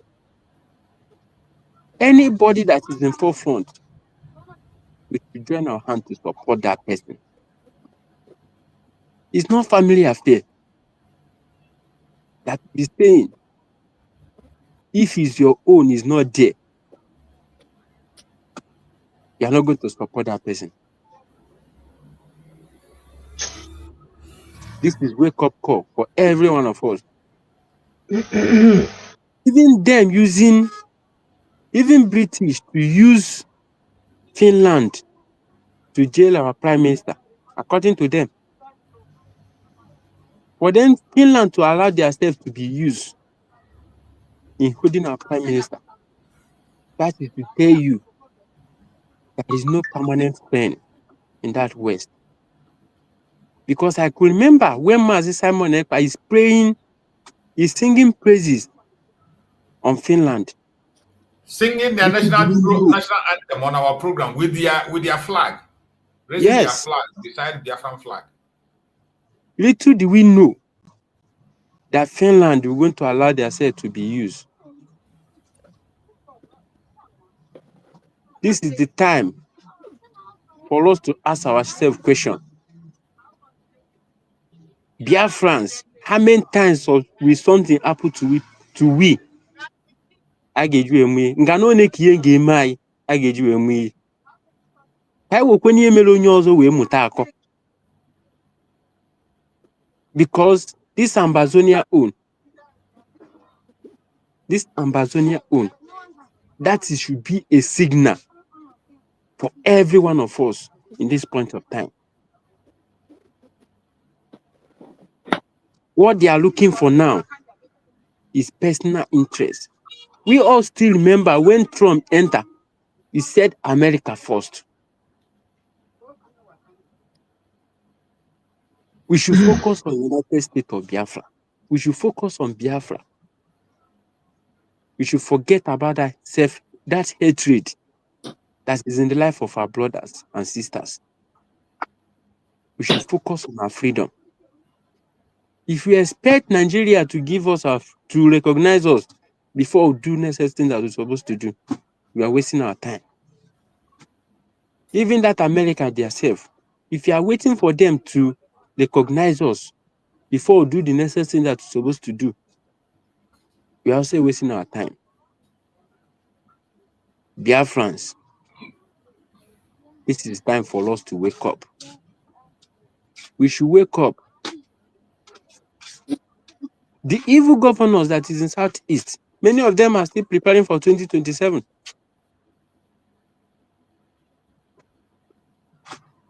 Likewise, Nigeria itself, most especially Soludo, recruit Igbo youth to fight against Igbo. That is what they are doing now. Why can't they ask themselves, those evil security that they are creating in Biafra land, before they take any move, this Janjaweed, you're going to be among them. In every security meeting that they are doing, they must put their own there so that they will know the move that you people are going to move. Any step that they are going to take, their own must be there. Even the head of all those evil security that are creating in Biafra land, their own is there. Why can't we wake up in this critical time? Nnamdi Kanu, we are talking about Nnamdi Kanu today. And Mazi Simon Ekpa, our Prime Minister, we are talking of them today. We didn't know who is going to be tomorrow. Why can't we cherish our own and support them? Why can't we cherish our own?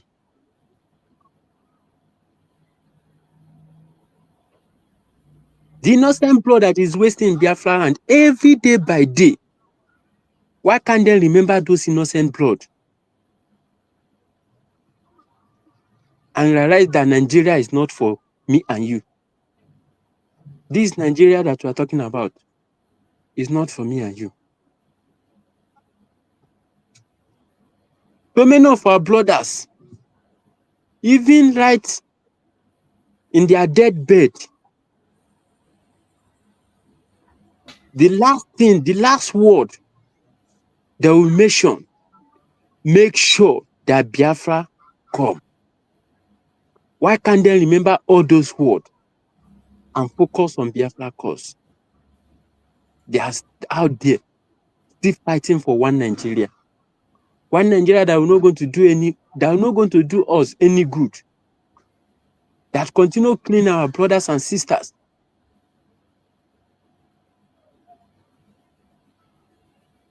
That the same Nnamdi Kanu that we are talking about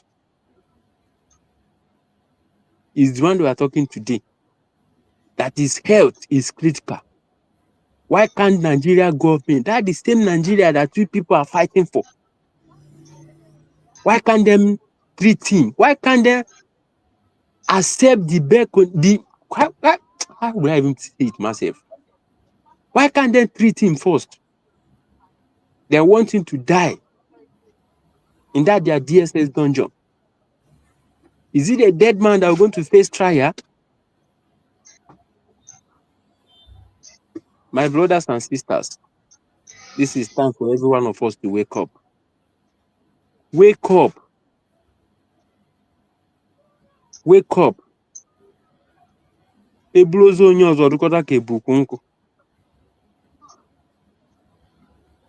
Don't allow Nigeria to happen to you before you know what you're supposed to do. United States of Biafra has declared, and this is the time for every one of us to support. Support. Support. Don't expect the West. Don't expect the South. Don't expect any of them to give you your freedom. Your freedom is in your hand. Then said the kingdom of God suffered violence, and only the violent one take it by force. And this is the time for every one of us to wake up. Mazi choose. Let me stop my message here first. Thank you very much. Thank you so much, my brother. I appreciate you for that contribution. Thank you so much. My brother Christian. Morning. You're welcome, my brother Chris. Yeah,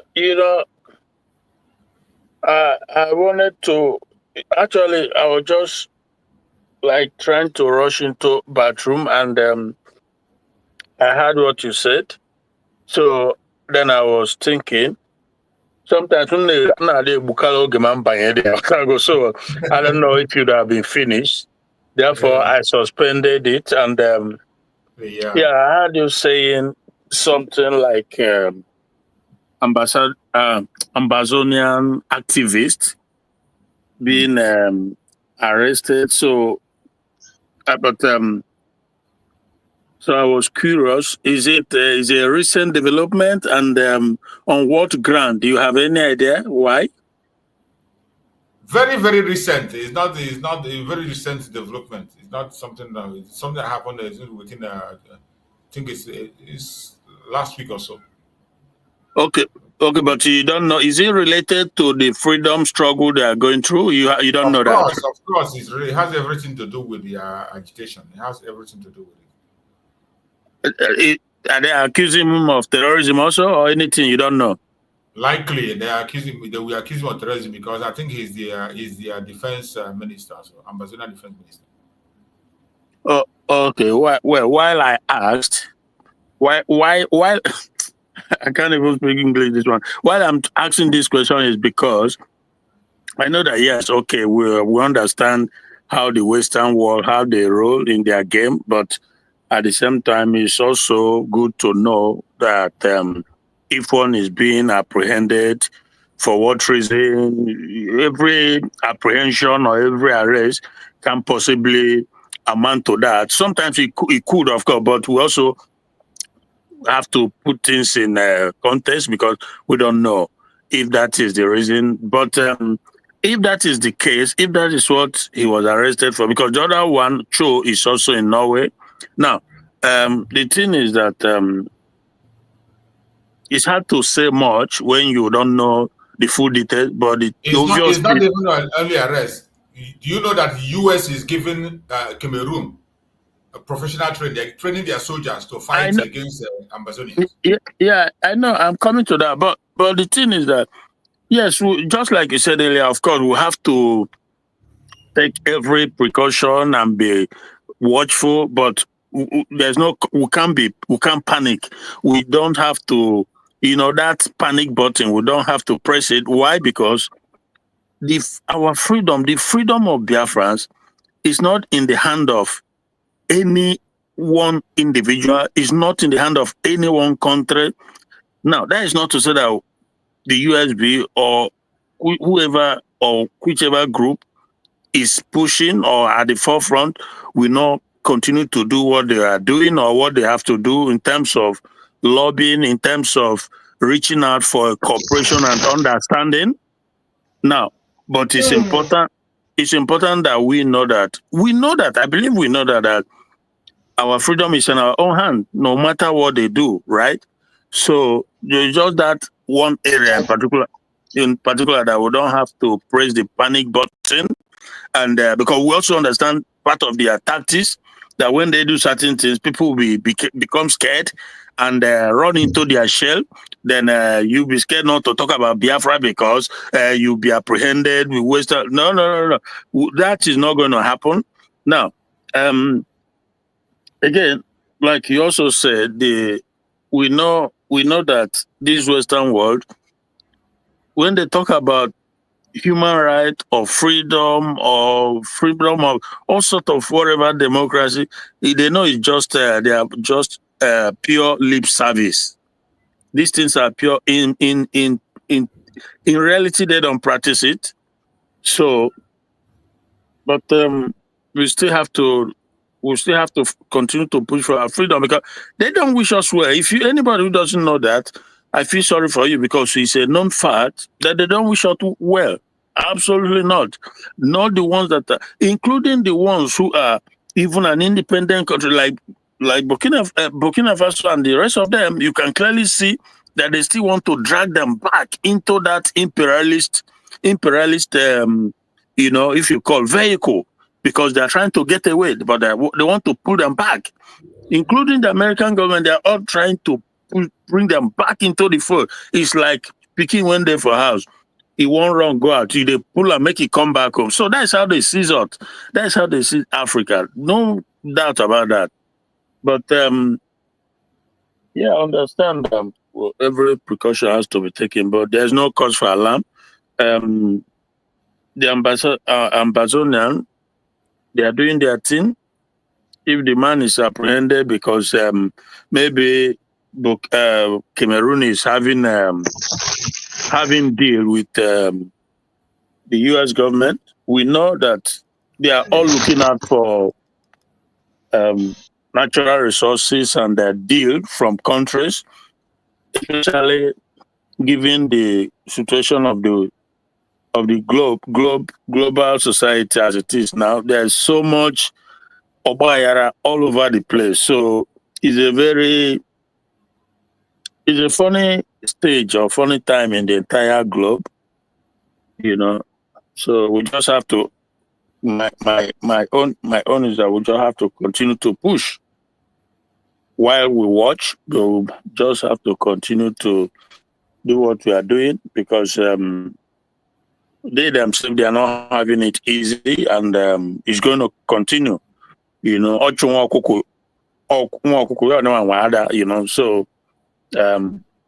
they are doing what they are doing to us, and they will too be getting their own in one way or the other, because after all, there's that universal energy that plays around, especially when you're on the right track, when you are doing the right thing, what you are supposed to do, which is freedom, and people are trying to suppress you into it to remain in bondage.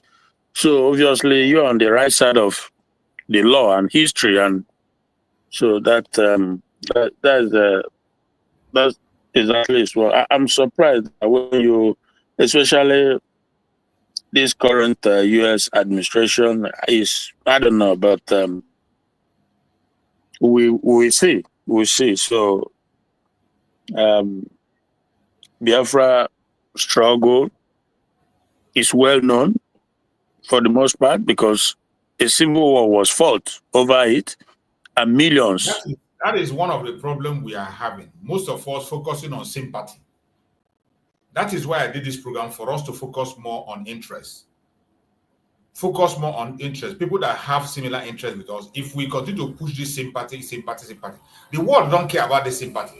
They don't care about how many times they kill us and how many people have died. All they care about is the interest. And that is what is playing out. Every single one of them from A to Z is about interest. So it's high time we begin to align with the people who have the same interest like us. And there are many of them out there. But choose all the countries too, they have their interests. Well, you think there's an exemption? There's no exception to it. We have to align with ourselves, the people that have similar interests with us. There are people that their interests align with ours, and there are people that their interests do not align with ours. We're only playing on sympathy. But like for example, the big players on the world stage, like Russia, China, whatever, they also have their interests. You know that, right? Except if you're talking about the small countries. Their interests align with us. Everybody have their interest. There are people among the people you mentioned that their interests align with ours. As the world stands today, with the stand of the world, we know people who their interests align with us. Yeah, but again, huh? It is very clear. It's not hidden. We know people who their interests align with us. But if we continue to play this game of sympathy, people who have pity on us, people who no. Well, it's not about sympathy because friendship that doesn't make any gain, that doesn't make any progress. Mazichus, can you hear me? Go on. Yeah, I say it's not necessarily about sympathy, because even if they just said that okay, cancel Anibo. As you go now KJ may fair note. Let's say for example, I and Russia more China. You know, and when abroad one way something, they will still. I got chokwa. Apart from having their own interest, when any one of them can we just say okay, well, you know, freedom. When no, it was my point. It's still something that has to. One way is the one one way still like that. Who is saying that it's a one way thing? No, because we see that no broad sympathy. At the end of the day, I may go to align with more Russia, more China. And we keep put our just saying, okay, there's now I now as you go to now support, I put I go to support wine. We still have to walk through or within the global circle for that to be materialized, except now they can anobogu enyela anya aka na site na ngwongwo anya kwe ị na-awaji fem na-ekwu so enye anyị ngwongwo anyị ịnụ ọgụ, that is a different thing. But also I don't know if I look or buy now is that are we there now, is that so I don't know if I'm making any sense. The message I am preaching today, you look at the topic, it says Biafran dangerous friendship game. Why choosing allies wisely is a matter of survival. That is the topic I'm discussing.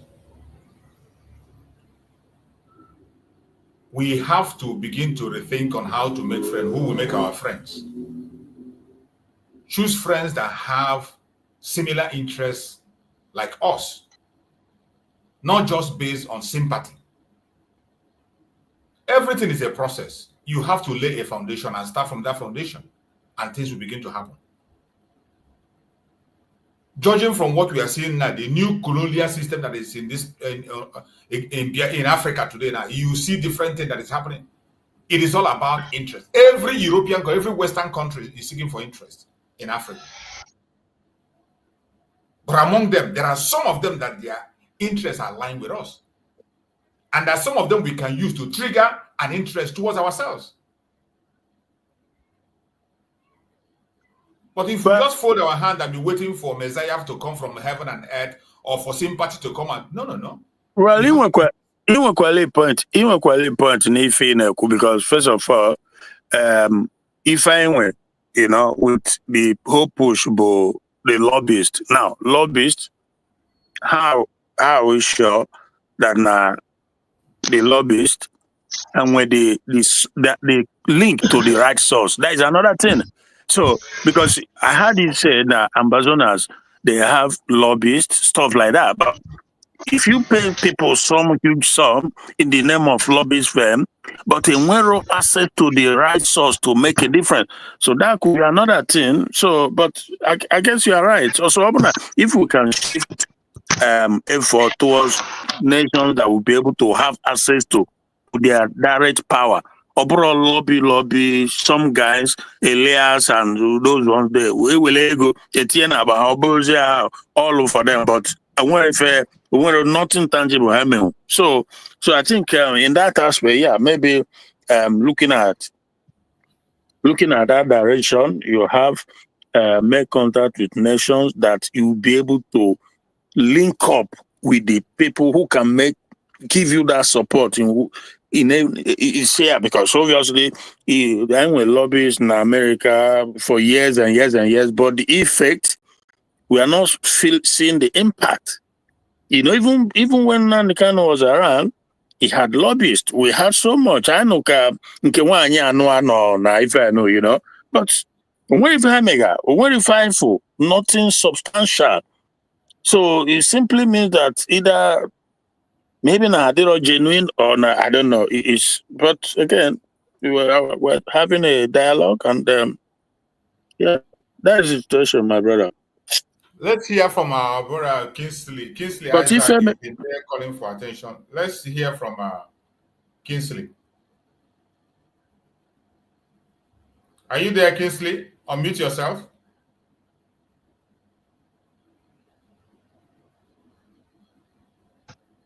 Ndewo, my brother. Dalo, you're welcome. Ndewo, colleague, my brother. Only him na park, so that's why. See, every one of you has spoken well. And they believe from every one of you, one of the USB. Likewise me. And they believe from Nagwan and Wogine host to this program today knows me very well. Abu made new person on your program, and this your platform. In my problem, I ain't no wow. I am not going 1 year oku. I am not going 1 year oku. That is the problem. And don't name my faith. If for this struggle, if you is serve, no one negi, no one nage, no be kugi, no be begi. Chineke nwe ndị ọwụ si na ọ naanị try kwa wunde na-ekpere m. No, Chineke wụ for everybody. Ọ bụrụ na nwanne gị na-eme ihe ọjọọ na this struggle, get the pod where na ọ na-eme ihe ọjọọ. You're not here to back shadow. Itu ugbu a na otu a this Ngozi Orabeze ji na control anyị na ji na achị anyị. Owotu a ka Simon Ekpa jiri bido IG sowe ya. Owotu a ka Nnamdi Kanu jiri bido IG sowe ya. I am not against USB. I am one of them. But Obuma rubbish go on. I told you people in here spiritual. Manunana water. Ayana abakai that ego this time. Can you just abakai that ego now? Since all this while Simon Ekpa has been with us. You know now I'm with a problem within the Amazonia. You need to go search. I want you people. I want you people. Man na gwago kungwa gide go kwa deka gase. Etu anya sieti prapra ka eji si afo ejeji afo ụzọ. Anya adekwa. Manu na ada aghọta. Amụrụ m ka m ga-esi wee gwazi unu. Unu bụkwanụ ndị okenye. Maka na okenye sị na ya mara ka esi agwụ ana bụ ntụ ka ọ na-atụ. Okenye ahụ bụ ume. Bụ onwe gị eziokwu. I want you people. Ngozi Orabeze should not build any soldier that will fight our soldier. We have a little problem with our soldier. Why can't we go and settle with them? Don't build any soldier to fight them. Go Harikos will have work. Today, many of our commanders go have poison. But I believe Chineke gazokwa ha. My brother Kingsley, can you hear me? I can hear you very well. Please, I want us to let us focus on the topic I'm discussing, because I have tried as much as possible in this platform. Let us not go personal to anybody. It's not personal. This is not personal. Let's tell ourselves the truth. Is that the right way? Hold on. The reason why Nigerian government is in my mind today. Nnamdi Kanu, Simon is because we are not doing what we're supposed to do. Nobody's fighting. Or what Simon Ekpa push on Nigerian government. Pressure on them. Nnamdi Kanu. Look at what we are doing to Simon Ekpa. You think Nigerians feel that they are doing Simon Ekpa? No, let me tell you. Nigerians are going to feel more pains. More pains, calamity are going to fall upon them. Then we know that Simon Ekpa and Nnamdi Kanu is not their problem, rather their Messiah. Since Simon Ekpa on ground, when they mind, the Nigerians are going to face a lot of calamity next year and upper. Then we know that Simon Ekpa is not their problem. But I want to tell you one thing. we have to go and settle our differences with our soldier, please, so that we will know where we stand.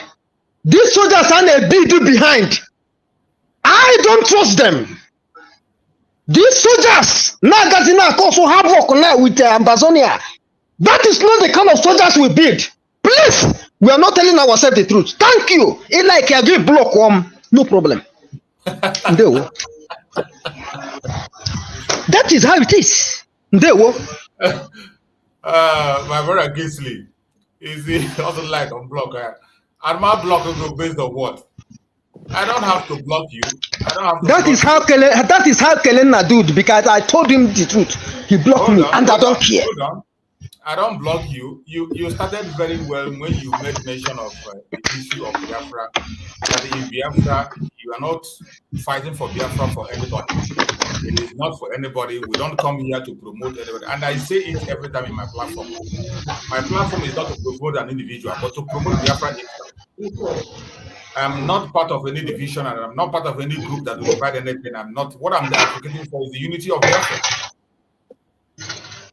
The pain that we are facing for the disunity that is happening today, the confusion that is happening, it is paining everybody. Everybody is feeling the pain. And I have spoken about it on several occasions, and I've spoken about it on where I have to speak about it, and I expect those who have to do what they have to do it. But I don't want us to use it to, I don't want to use it to cause confusion or use it to draw unnecessary attention that will begin to make people to reason in a different form. So I would like us to continue to do whatever we advocate for that peace. Anywhere we can be able to advocate, we can continue to advocate for unity. There is never a time disunity is going to lead us anywhere. It is not going to make us move an inch. It's not going to make us move a flag. When I was speaking about the situation of Mazen Nnamdi this morning, I spoke about it. I know what will happen if Mazen Samanek was around, the way he's going to attend to that very issue of Mazen Nnamdi illness and not allowing him to take his treatment and all that. So people have different ways of approaching things. And what we are saying that when complaints are learned, that people should pay attention to the complaints. So it's not something that we do in a violent way or by faulting or accusing anybody.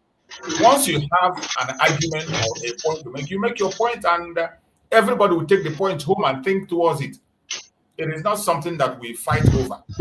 Your point you made is a very clear point. You have stated your point and your view, and many people have the same view that you have.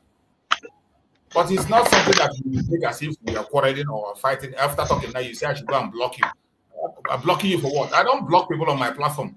The only people I block are people who refuse to abide by my own instruction, by insulting people. When you come, you abuse people, you assault people. I don't allow that. I don't allow that. When somebody come and make a point, bring your own point of view. If you have a superior argument, you bring your superior argument, we look towards it. Then it's left for the Biafrans, after listening, they will go and digest it and think of what to do and think of what has been said. The reason towards it. Because this which kind of noise background it is? I think he's at work. He's from his working place. Let me mute him when he wants. Yeah. So in that kind of issue, that is how it's always. That's how it is. Every one of us putting our heads together to find solution to our problem. Because just as we are saying, division will not leave. The only way we can be able to move hands, even this connection, international community we are talking about. Once we begin to sound this note of division, when they come to our platform, they will only hear how divided we are. And it's not helpful. They will not hear about unity. It's not doing us any good. It's not doing. That is why I personally advocate for unity. But even the ambassadors, maybe they are not as divided as we are, but still they are trying to. The West, the same old enemy, they are still fighting them, in spite of the fact that they are not. Should I say they are united, or they are not as disunited as we are? What do you think? I don't understand the question. I said. Yeah, this man, this brother in the noise background. Go ahead. So what I'm saying is that you just talked about unity, which is good. Now, my point is that the ambassador, I don't know for sure, but it doesn't seem to me that they are as disunited as we are. But still, in spite of the fact that they are not disunited, they seem to be united. Still, the same old enemy, this West, they are still trying to destroy or to stop them. Don't you think that? I mean, so this unity is not good, quite all right. But it seems to me like, except if I'm wrong, that the Ambazonians are also disunited. But it seems to me. Are you now saying we should be disunited?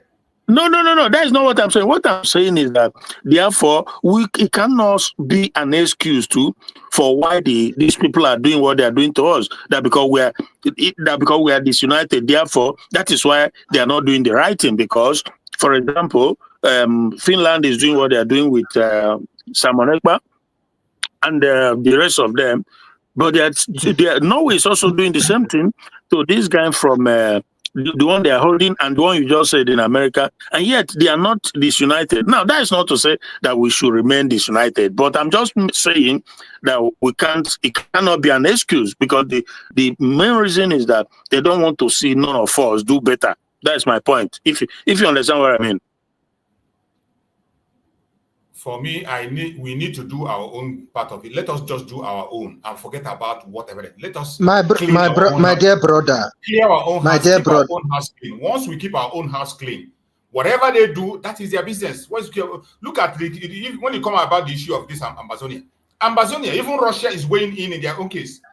Russia has spoken that they should come on round table and discuss with their people. Russia is coming for a round table discussion between Cameroon and Ambazonians. And in fact, Cameroon and the Ambazonians, they have representative in the government that is standing for their independence. So you see that, brother. So obviously, brother, can I say something?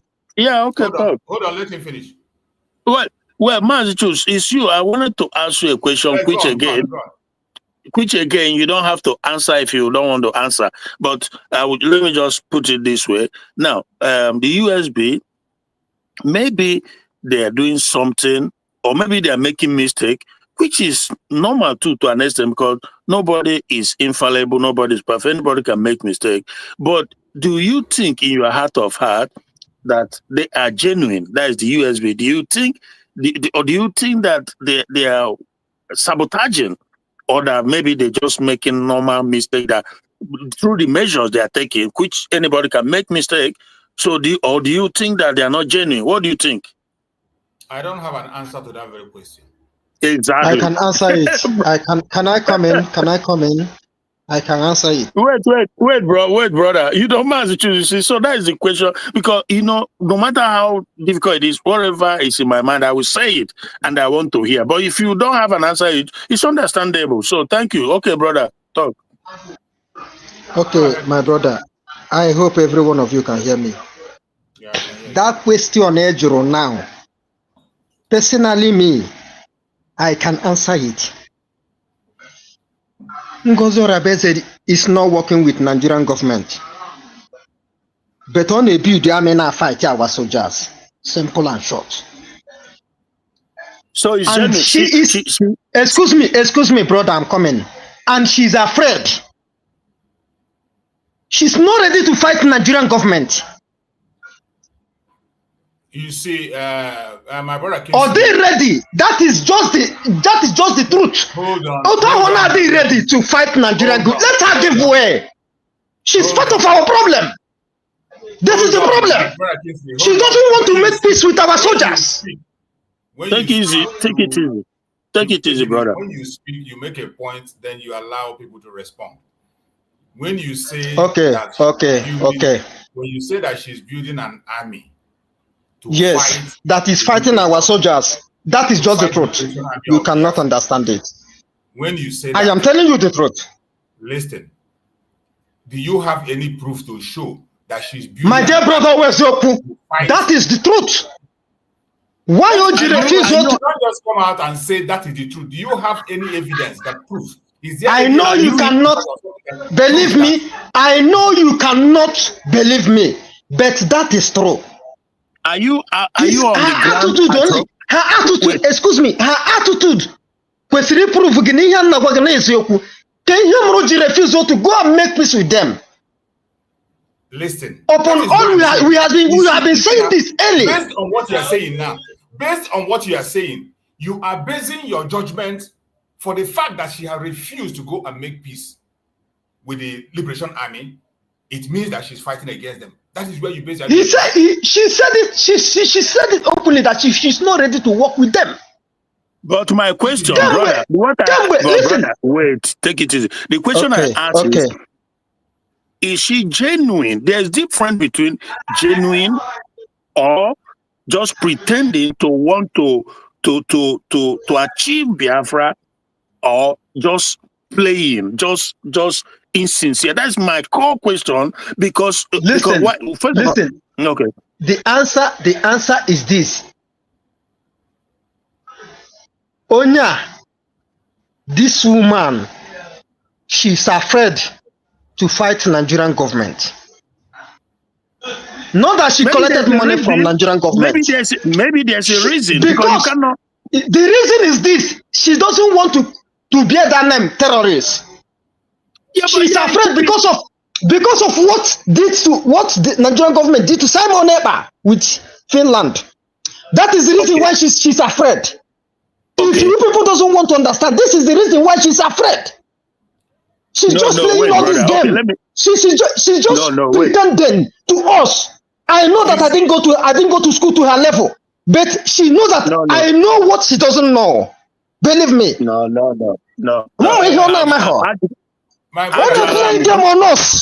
This is just the truth, my brother. Calm down. This is just the truth. Calm down. At least now you made your point. We see the point of view, the line where you are coming from. We can understand the angle you are coming from. Just like the question that Christian asked that you just responded to, and you gave the angle you are coming, you gave reasons why you think that very way. That your reason might be correct. At the same time, might not be correct. Yeah. The reason you just gave now might be correct. At the same time, might not be correct. Yeah. That is why sometimes I don't want us to spend time on castigating each other, on fighting each other. If there is a point, just like you just made that point, you made that point, and I believe some people are listening and people who are hearing. You just made a point. One of the points you made here is that disunity. There is a need for us to unite and fight as a united front. You also pointed at fear. If fear is the case, then something should be done. If somebody feels that you can't be able to stand the pressure, you can give it out for somebody who can be able to face that pressure. It doesn't make you weak. It doesn't make you lose your status. It doesn't make you lose your personality. Choose. So these are importance of making these discussions, not by fighting or by shouting. You just made some points. Those points might be absolutely correct. At the same time, might not be correct. Yeah, Choose. Many people will agree with that, what you just said, that many people might agree with it. Many people will not also agree. But when issues are thrown out like this, people have had it. They've had, even those who are concerned have had it. It's left for them to make changes. I believe in a short while, everything that is hidden will come in the open. So, make it off in this. So if you can listen to me, this brother Kingsley.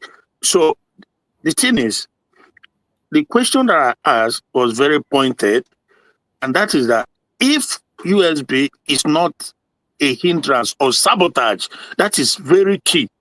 Now, if you say that maybe she's afraid, maybe because she doesn't want what happen to somebody to happen to her, but now you have to also know that there's also a saying that the definition of insanity is doing the same thing over and over again, getting the same result, yet you continue to do the same thing to get a different result. It's not going to work except you do that thing differently, because you are getting the same result. Now, so if you are talking about being afraid, maybe not necessarily, but maybe she's trying also to be strategic, because you have to work strategically. In as much as the person is not sabotaging our struggle, that is the bottom line. If you are not because we know that there are those who are saboteurs, who doesn't want Biafra, but they are pretending that they want that. So we know lots of them. Now, but so that's why I asked that question very and directly. You also know that there are people who are sabotaging, but they don't know they are sabotaging. Oh, well, yeah, of course, it's possible. It's possible. There are people who are sabotaging, but they don't know they are sabotaging. They are not doing it intentionally. That is true. That is true. Also, that is true. So, but so in other words, in as much as if we have that goal, that set goal, that is the freedom. That is one first objective. Now, on the other way, because this brother is speaking, I was going to ask, are you on the ground at home or you are in the outside the country? Now, so because we don't know for sure, and that's why, Brajus, you told him, you may be right, you may be wrong, because we don't know for sure. Now, on the part of the USB government, if they always, from day one, I always use this word, if they are genuine, that is the first hurdle to cross.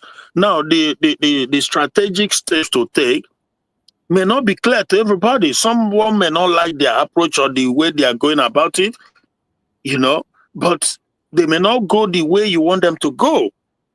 So we'll be looking at the result of their effort, but we also know that the result doesn't come overnight. Just like most things in life, takes time. But provided the goal is the same, it doesn't change. So I'm willing to give them that benefit of that. I continue to. That is why many of these other guys have had issues with them. Why? Because even this morning as we speak, somebody came and showed on their program that this is what Ngozi Orabaze did, that he was going to play the video. Bro, I sat and waited and listening, and he could not. In fact, he thought go here, he thought go there. You say you are going to show us where he said something about Nnamdi Kanu. So I sat he just suddenly thought go to a different place. At the end, he didn't say, and I'm wondering, so why are people not holding people to account, for Christ's sake? How many times have they done this? That they are going to expose Ngozi Orabaze, that they have the video, at the end they won't show you nothing. How many times? Can you not use your brain for once? I'm willing to work with somebody who will come and show us evidence of her sabotaging us. If USB is sabotaging the movement, come and show us the evidence. We will believe you, will work with you. But nobody. You want me to just believe it just because you say it? When I know that you are trying also to be relevant, to be the one who's calling the shot. It's crazy. But I still believe that we will overcome. I'm telling you the truth. We will overcome this. It's not going to be easy. I used it severally, that like a camel going through the eyes of a needle. It's not in the hand of any human being. We can only make an effort as human beings. But we shall overcome. Thank you, my brother. Okay, can I say something now? Okay. Brother, like him na-ekwu ihe amụnwa na-abịa eto mmanụ mana unu ghọta m ọfụma o. Mana enwere okwu m chọrọ ịdrọpụrụ unu na continue. Ọkwa ị hụrụ ihe gbasara Simon Ekpa na this case. Ma ya ejisighị ike yọwa Chineke amara, o mere anyị amara. Ma ya akpụghị n'ebe dị enu yọọ onye amara. And the weak push front. Na edizikwe ka ndị mbụ nọzikwe n'azụ this time. Don't be surprised. Na ga-ebunite Simon Ekpa na Nigeria. No. Gee m ntị. That is for you. Gee m ntị. Ụfọdụ okwu abụ mmadụ niile ka ọ dọrọ. Ụfọdụ okwu m na-agwa gị abụghị mmadụ niile ka ọ dọrọ. Mana mgbe ụfọdụ ekwuchi okwu, enwee chi nke ị na-efe, kpọchie enyi ike si nya gbaịrị gị izu. Ọ bụ okwu niile ka ị ga na-esi arụmarụ ụka n'ime nye. Ịfụrụ njem a, ịfụrụ ihe a, ịfụrụ okwu Simon Ekpa.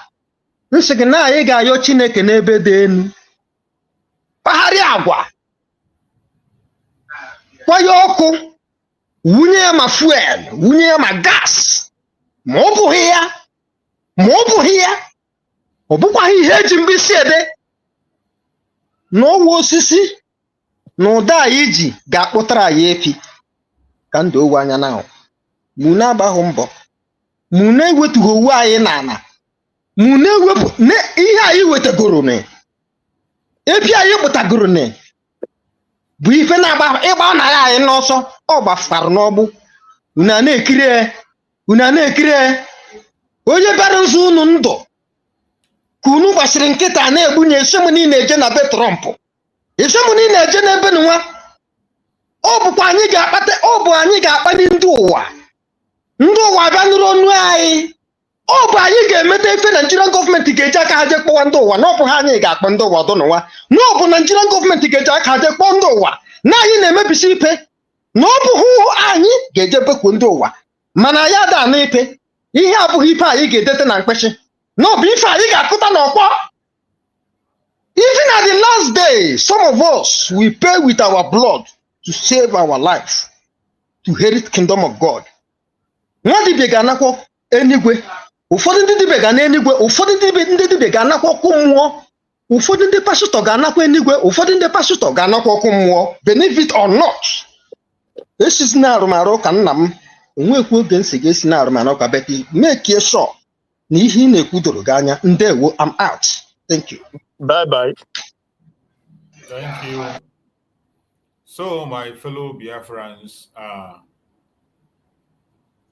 thus I have always said in this platform, I have always tried to be, to keep it as open as possible for people to air their opinion, express themselves.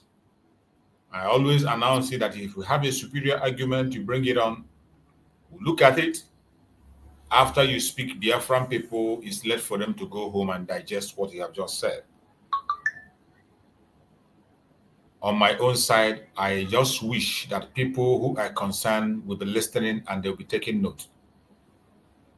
When people are talking, complaining and pointing finger, at a point in time, you need to look back and say, why is this way? Abambo okunogbe, ababo okunogbe, obo kemerago. Sometimes when people complain, drastic changes have to come. Biafrans want to see changes. Biafrans want to speak in one voice. They want that unity to come. And that is where I stand. In this platform, in as much as the platform, I built it for myself, I use it to support Biafra. Nobody built it for me. Nobody is in charge here. I'm the one that is in charge here, taking care of this platform to make sure that Biafrans air their opinion. And that has made me not to speak the way others speak. There are certain things I know that I can never talk about in this platform for security reasons and for safety purposes. I will not be somebody that will, I don't want to be counted as somebody who helped people to disorganize themselves or who help people, you say because of what this person said, that is why this happened. No, you can't find that from me. What I always do is to open up the discussion. As we are discussing and we are speaking, people will begin to understand each other. When we open up, even if it is somebody that is in the Ogunkere camp, even if it's a one Nigerian come here, I will give you a platform, you talk, we discuss. Say your mind. You can't force me to believe what you said, and I can't force you to believe what I said. At the end of the day, all of us will go home and digest what I've said. You can see sometimes when my brother Christian asks me a certain question, I say I have no answer. It doesn't mean that I'm dumb, that I can't be able to answer, but I know why I said I don't have an answer to that question.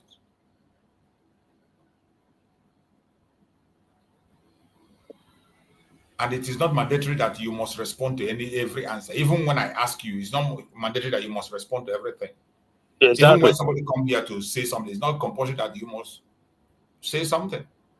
Mm-hmm. But I pray that every one of us will channel our energy to that common interest. The condition of our Prime Minister today is disturbing. When I look at the condition, when I see the sacrifice Simon Ekpa made for Mazen Nnamdi Kanu after his kidnapping, and what we are doing today for him, it is shameful now. It is not encouraging. It is not encouraging anywhere. There's no way you look at it. When we see what Simon Ekpa did for Mazen Nnamdi Kanu, Up to the day Mazi Simon Ekpa was taken away, he kept that fire on, kept that legacy, continued to make sure that the Mazi Nnamdi Kanu has a very good landing place, a very good landing space. But what are we doing for him today? What are we doing for him? What are we doing for him? It is so sad, but whatever happens, we must continue. And Chukwu Okike Abiyama will lead us, continue to guide us. And I strongly believe that Mazi Simon Ekpa is going to join us. He's going to come out. Of course, now. He has filed for the appeal by the grace of God, by appeal, maybe it will be heard by October. By the special grace of God, by October, we believe that appeal will be heard. And there is no way it will be worse than it is already. By the special grace of God. It can never be worse than it is now. For me, from the first time that he was invited by the Finnish government and the jubilation all over the place in the zoo that they've asked them to bring him back to Nigeria, I said that is not going to happen. So what I said then was that at the most, they will say, okay, maybe they can go hold the person for some time. Now, they say 6 years, maybe 3, maybe less. It could be next year, it could be end. You just never know. But the truth of the matter is that, okay, they are paying the price. Those are the price for freedom. Him and the Nnamdi Kanu and some other, but at least these two in particular, they are now paying that price. And it's part of the saying that freedom doesn't come easy. It doesn't come cheap. It doesn't come free. And we are aware of it. The sacrifice they are making on our behalf, we're aware of that. But the truth of the matter is that things can always get better. It's not going to remain there forever. Neither does Nnamdi Kanu. We are doing our best and we'll be working too. And the thing is that if anybody, who is going to come out and say now that this is what we can do to get him out of the incarceration? Nobody has any power to do that. What we can do is continue to do what you are doing now in this platform, and the USB, because that is a very specific question that I asked that brother. If you have any evidence of sabotage on their part, that's one thing. If not, we just have to. It's also very important to be strategic. I do not think that in 1 year or 2 years or 3 years, only God knows how long it's going to take, but we will continue to push and continue to be strategic. So again, I said it that in my heart of heart, I can guarantee that nothing like Samuel God. No. And if you say if it's spiritual, of course, everything is spiritual in life. Every struggle is spiritual. Every fight is spiritual. Human beings are spiritual beings too. But what other thing are you going to do? You can only pray. You have to pray and let the Supreme One make it easier or okay for us. But I don't know if there's any other thing. Can the Finland say I don't know. It doesn't work.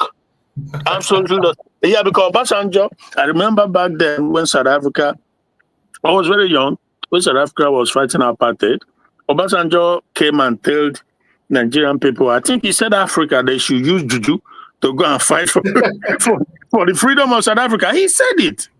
And you see, it's crazy. Which kind of juju? Oh, God. So what you can do, if you're a believer, if you're a Christian, you pray to God. If you're a Muslim, if you're a Hindu, you pray to the Supreme One to, give you a helping hand. That's all you can do.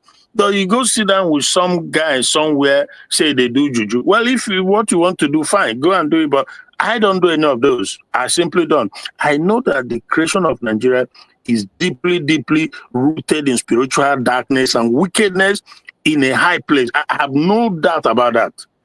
Everything that happens, how it's been played out from the beginning till then, will show you how deeply, deeply wicked the creation of Nigeria is. But nothing lasts forever. A day will come when the whole thing, and I believe that it's going to, because a lot is going on.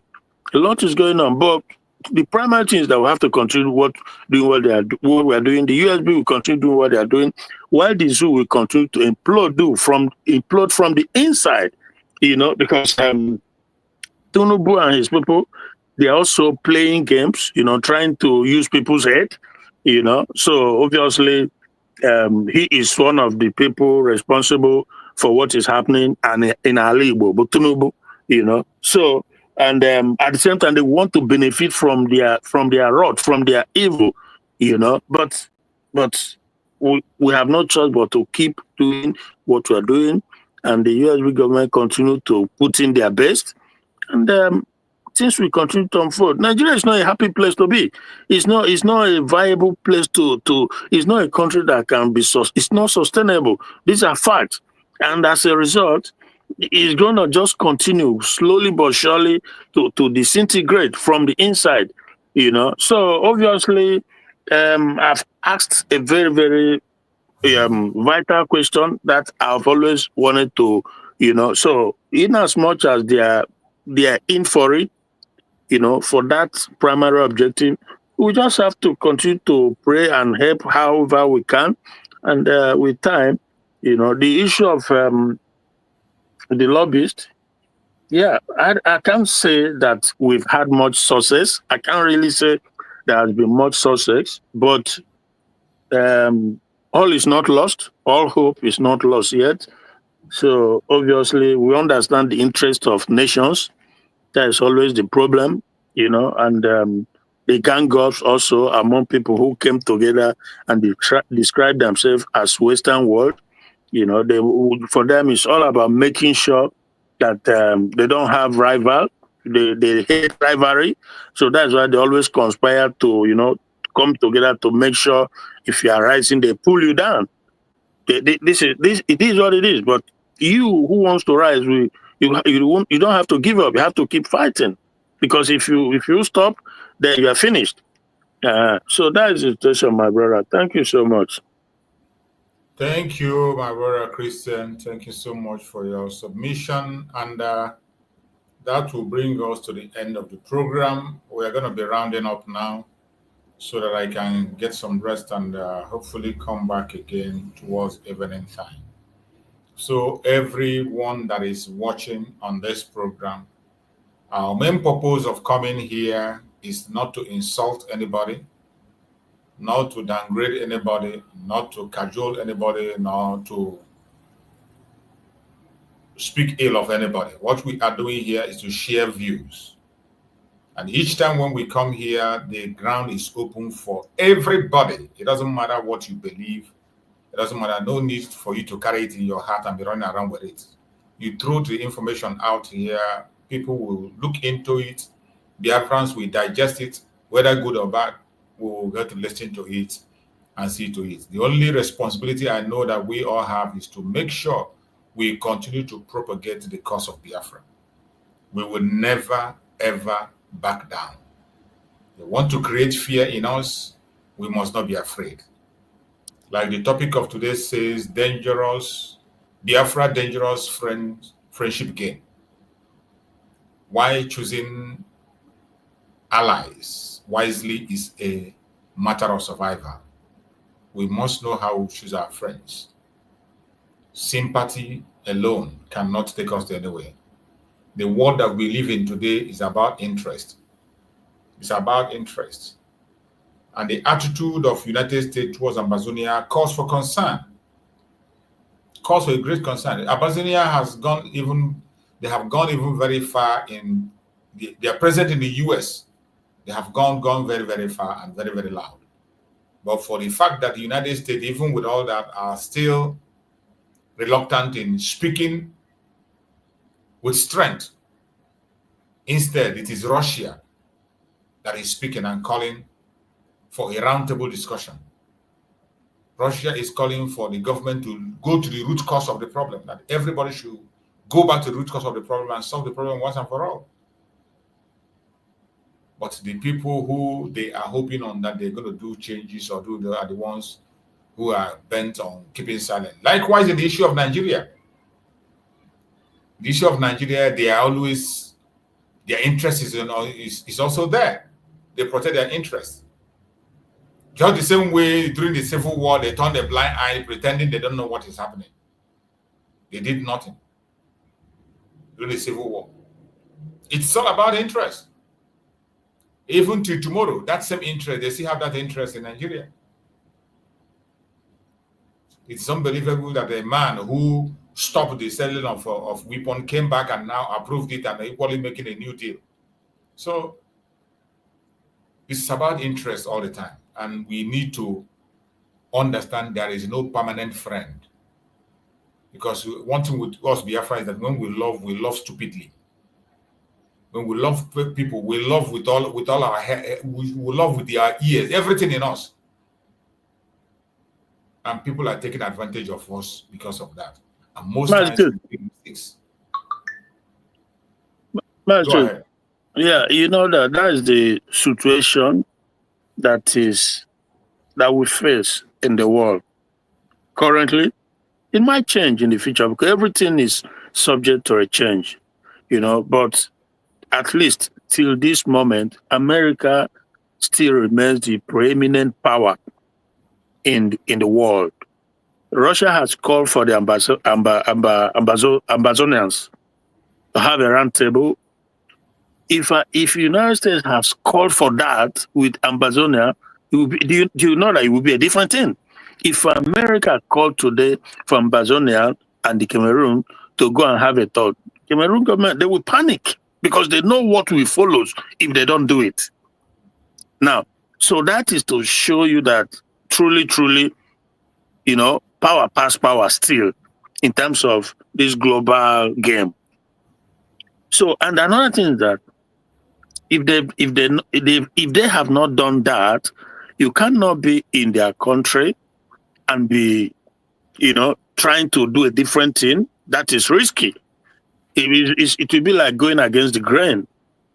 Then you can easily be given away because part of the problem, like when Nnamdi was in the UK, he was saying these things about a few weeks, maybe a month before his kidnapped. I called a friend of mine who is in London. I said, "Where's Nnamdi no?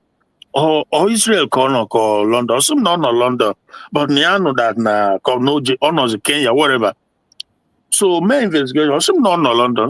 That this is very dangerous. You know, after some months, Kenya, you know. So the thing is, so that is the point that if the Ambazonia person is in America and is doing something that American government has not given approval to, something that they don't sanction, then it becomes risky, you know, because again, like you said, it's all about interest for them.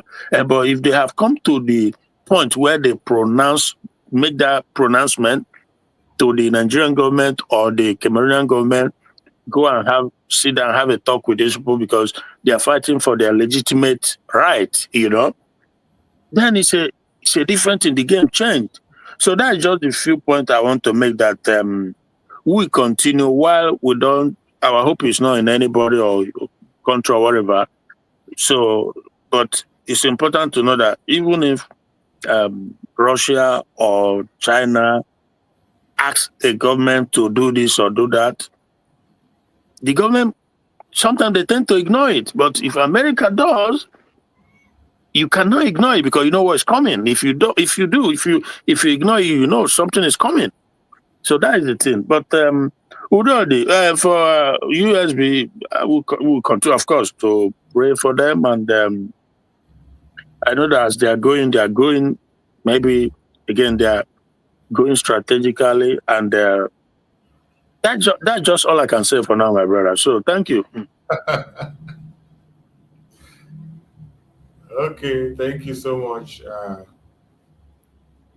Thank you so much. So, my fellow Biafrans that have joined us on today's program, I appreciate every one of you that have been part of this program. We must continue to do what we have to do.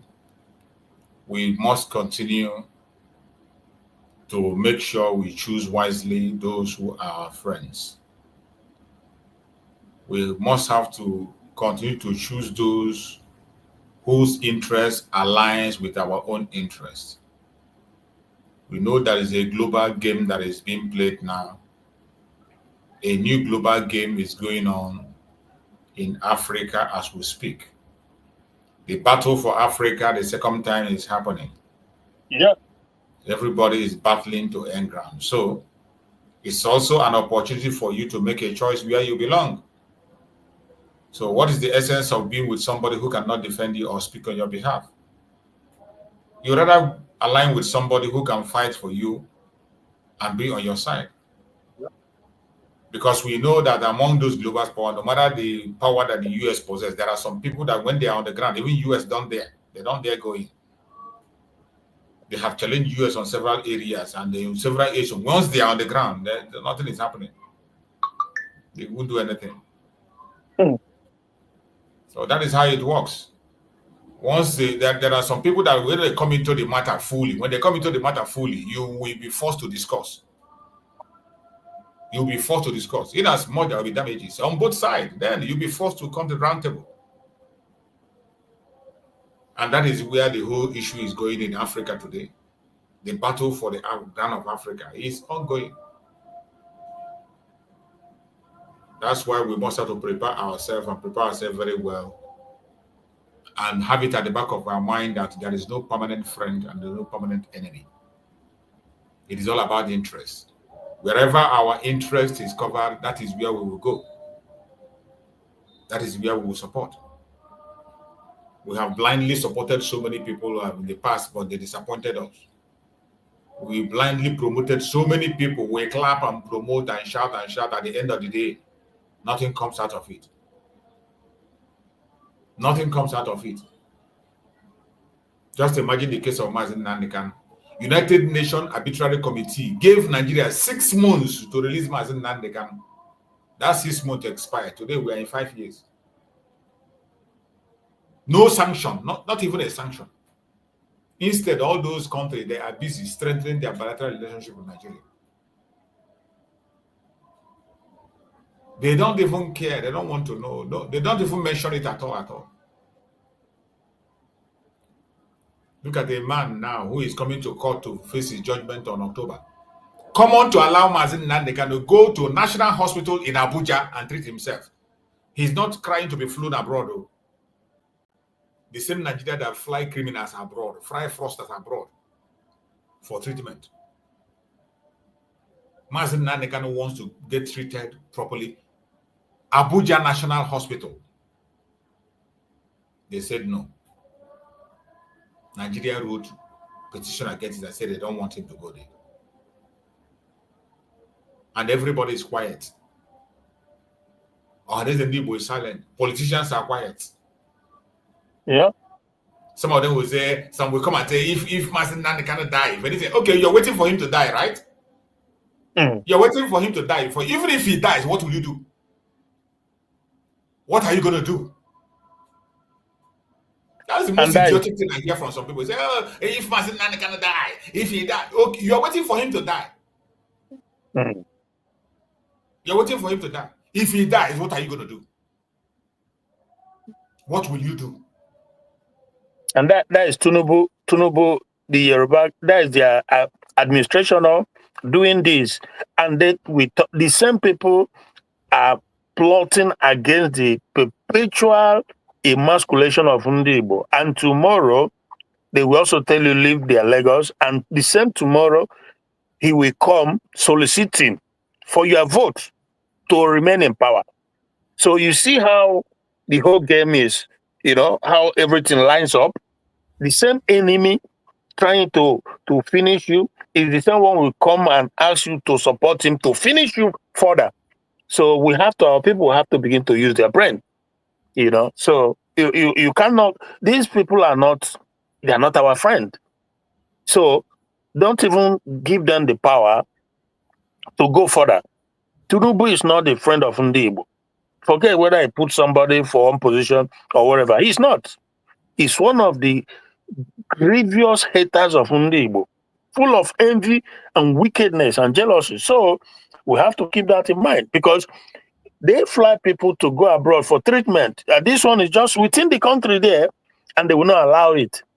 What does that mean? Abuja there, within Abuja there, National Hospital Abuja, just take him there to take his treatment. Okay. You see? So after you tell me that you have your interest at heart, as a Biafran, lie. I don't know if you've seen the video of Peter Obi when they accused him that if he becomes president, Tinubu specifically was telling them not to vote for him, that the Yoruba, they should open their eyes, because if they vote for him, he will build seaport in Biafra land in South, South, and Southeast, and they will lose out. That all the businesses, this and this and that. And that is the deadly tribal politics in Nigeria introduced by Awolowo. Awolowo was the one that introduced it. Yeah. Awolowo was the one that introduced that deadly. Let me play this video. I think this video is something that I have to relate to that. You see how this Awolowo of a man introduced this tribal politics and hatred you are seeing today. Because it just be like, say, our people. When Nnamdi came back from the United States, he started his politics in Lagos. He gained ground a lot and actually controlled the politics in Lagos. Then when Awolowo came back from the United Kingdom, Awolowo was looking for a foothold, what to lean on, how to form his own basis. And he brought in tribalism in politics. He now told the Yorubas, why should an Igbo man come and be this and be that? And that was how tribalism started in politics in Nigeria. Then that 1951 debacle in the Western House, where Zeke was going to be the premier of Western region. But overnight, there was cross-carpet and he lost out. That done. Remember then, in 1949, an Hausa man was elected the mayor of Enugu, Umaru Artine, the mayor of Enugu. An Hausa man was elected in Onitsha for Onitsha province as the representative in the House of Chiefs. A Yoruba man was elected in Port Harcourt as the mayor of Port Harcourt. His deputy was Mark Ibu, an Igbo man. So things were going very well. Then recently, you just have this paranoia about Igbo man in Lagos. Ordinarily, the Igbo man doesn't give a damn who is where, especially if there is efficiency. The Igbo man is individualistic, and the individualistic person is usually proficient, usually creative, usually productive. So if he sees a productive person, he works with that person, no matter where the person comes from. Yeah. That's it. That was how Awolowo introduced the tribalism you are seeing today. Yeah. The tribalism. And the person that is the pioneer of the tribalism today is the president they have, that drug baron. Yeah. It's one sponsoring it financially, he's sponsoring it in all way. Morally, he's sponsoring it in any way, materially, he's sponsoring it. And you know, when you go online, you can see how orchestrated they are. You see, some of these people, YouTubers, not all, but some of them on YouTube, because I'm somebody who am able to, read in between the lines online, because they know that Nigerians, Igbos, Biafrans, they are listening to their effort or their focus is towards the whole everything they feel like that the Fulanis are doing towards creating problem between Igbos, Biafrans, and Oduduwa, as if now is the time for us to come together to fight them. But meanwhile, they are not doing it in good faith. They have never done it in good faith. The Yorubas have never done it. The elite, the ones that matter, the ones that have the power, like the Trumbos, they have never, from the beginning to this day, they've never done it in good faith. It's all about how to, their focus is how to eventually make sure they pull you down, make sure they completely demarcate and just marginalize you. That is their big game. But they want to use you when it's like now, because now they see it, that whatever they have to do or say to get Southerners to rally around Tinubu, that is all that matters. But when the game change, you see them turn against you, conspire with the other group too. So it's been going on for so long. So I don't know why in the Igbo, well, I won't say because the politicians, we know whom they are. They know they are not for the people. So that is why sometimes they are able to get away with this game. They play with Biafrans because the leaders, they are not for the people. So anywhere when the whole thing, so it's unfortunate, but these things are very good for people to continue to punch it out, because like I say, online, I see what they are doing now, because 2027, you might think it's far, but it's not far away. This year is gone now. Before you know it, we're in 2027. After 20, so the real game now comes, and they need the South. They need South. They need South. You know. So, but we shall see how it goes, my brother. Thank you, Rachus. Thank you so much. That brings us to the end of the program. We're going to be rounding off. My brother Christian, if you have one more thing to say, just go ahead and give your closing remarks so that we can round up the program.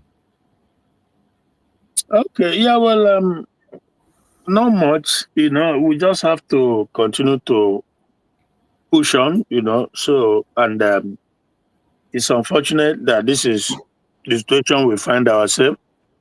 Just like this brother on that video, Ndị Igbo are very individualistic. Maybe coming to that same usual saying of Igbo enweze, because it's also, that is part of what we are seeing today. Everybody, those who are like Biafran freedom fighters, you know, everywhere, factions all over the place. It's unfortunate, but it is what it is, you know. So it is unfortunate, but we just have to continue. We just have to continue to push, you know, because the ambassadors, I didn't see them all over the place. This one is on this part, the other one on that part, fighting each other, you know. But so that is the situation we find ourselves. But we cannot be deterred. We have to continue to push. So thank you, Massachusetts, and by the grace of God, we see again. Thank you so much, my brother. I appreciate you and every Biafran that have been part of this program.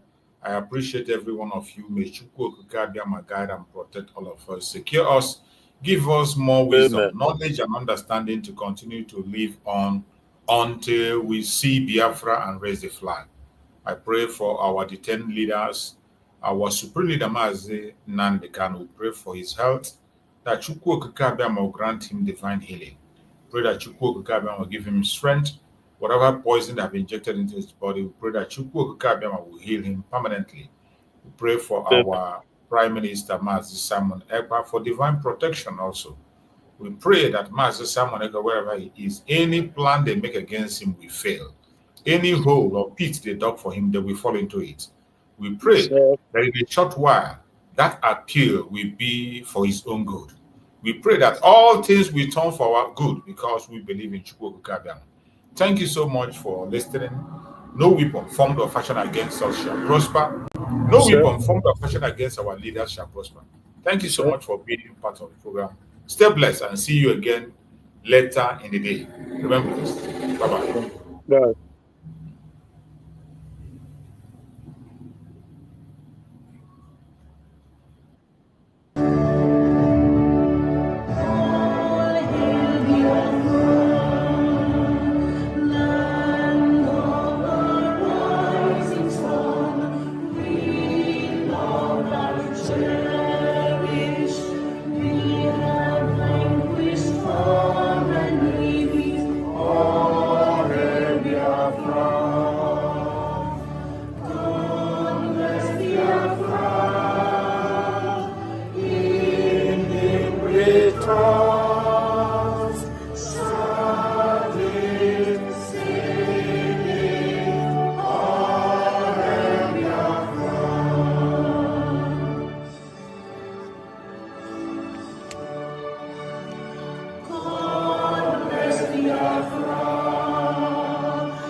In the struggle for our freedom.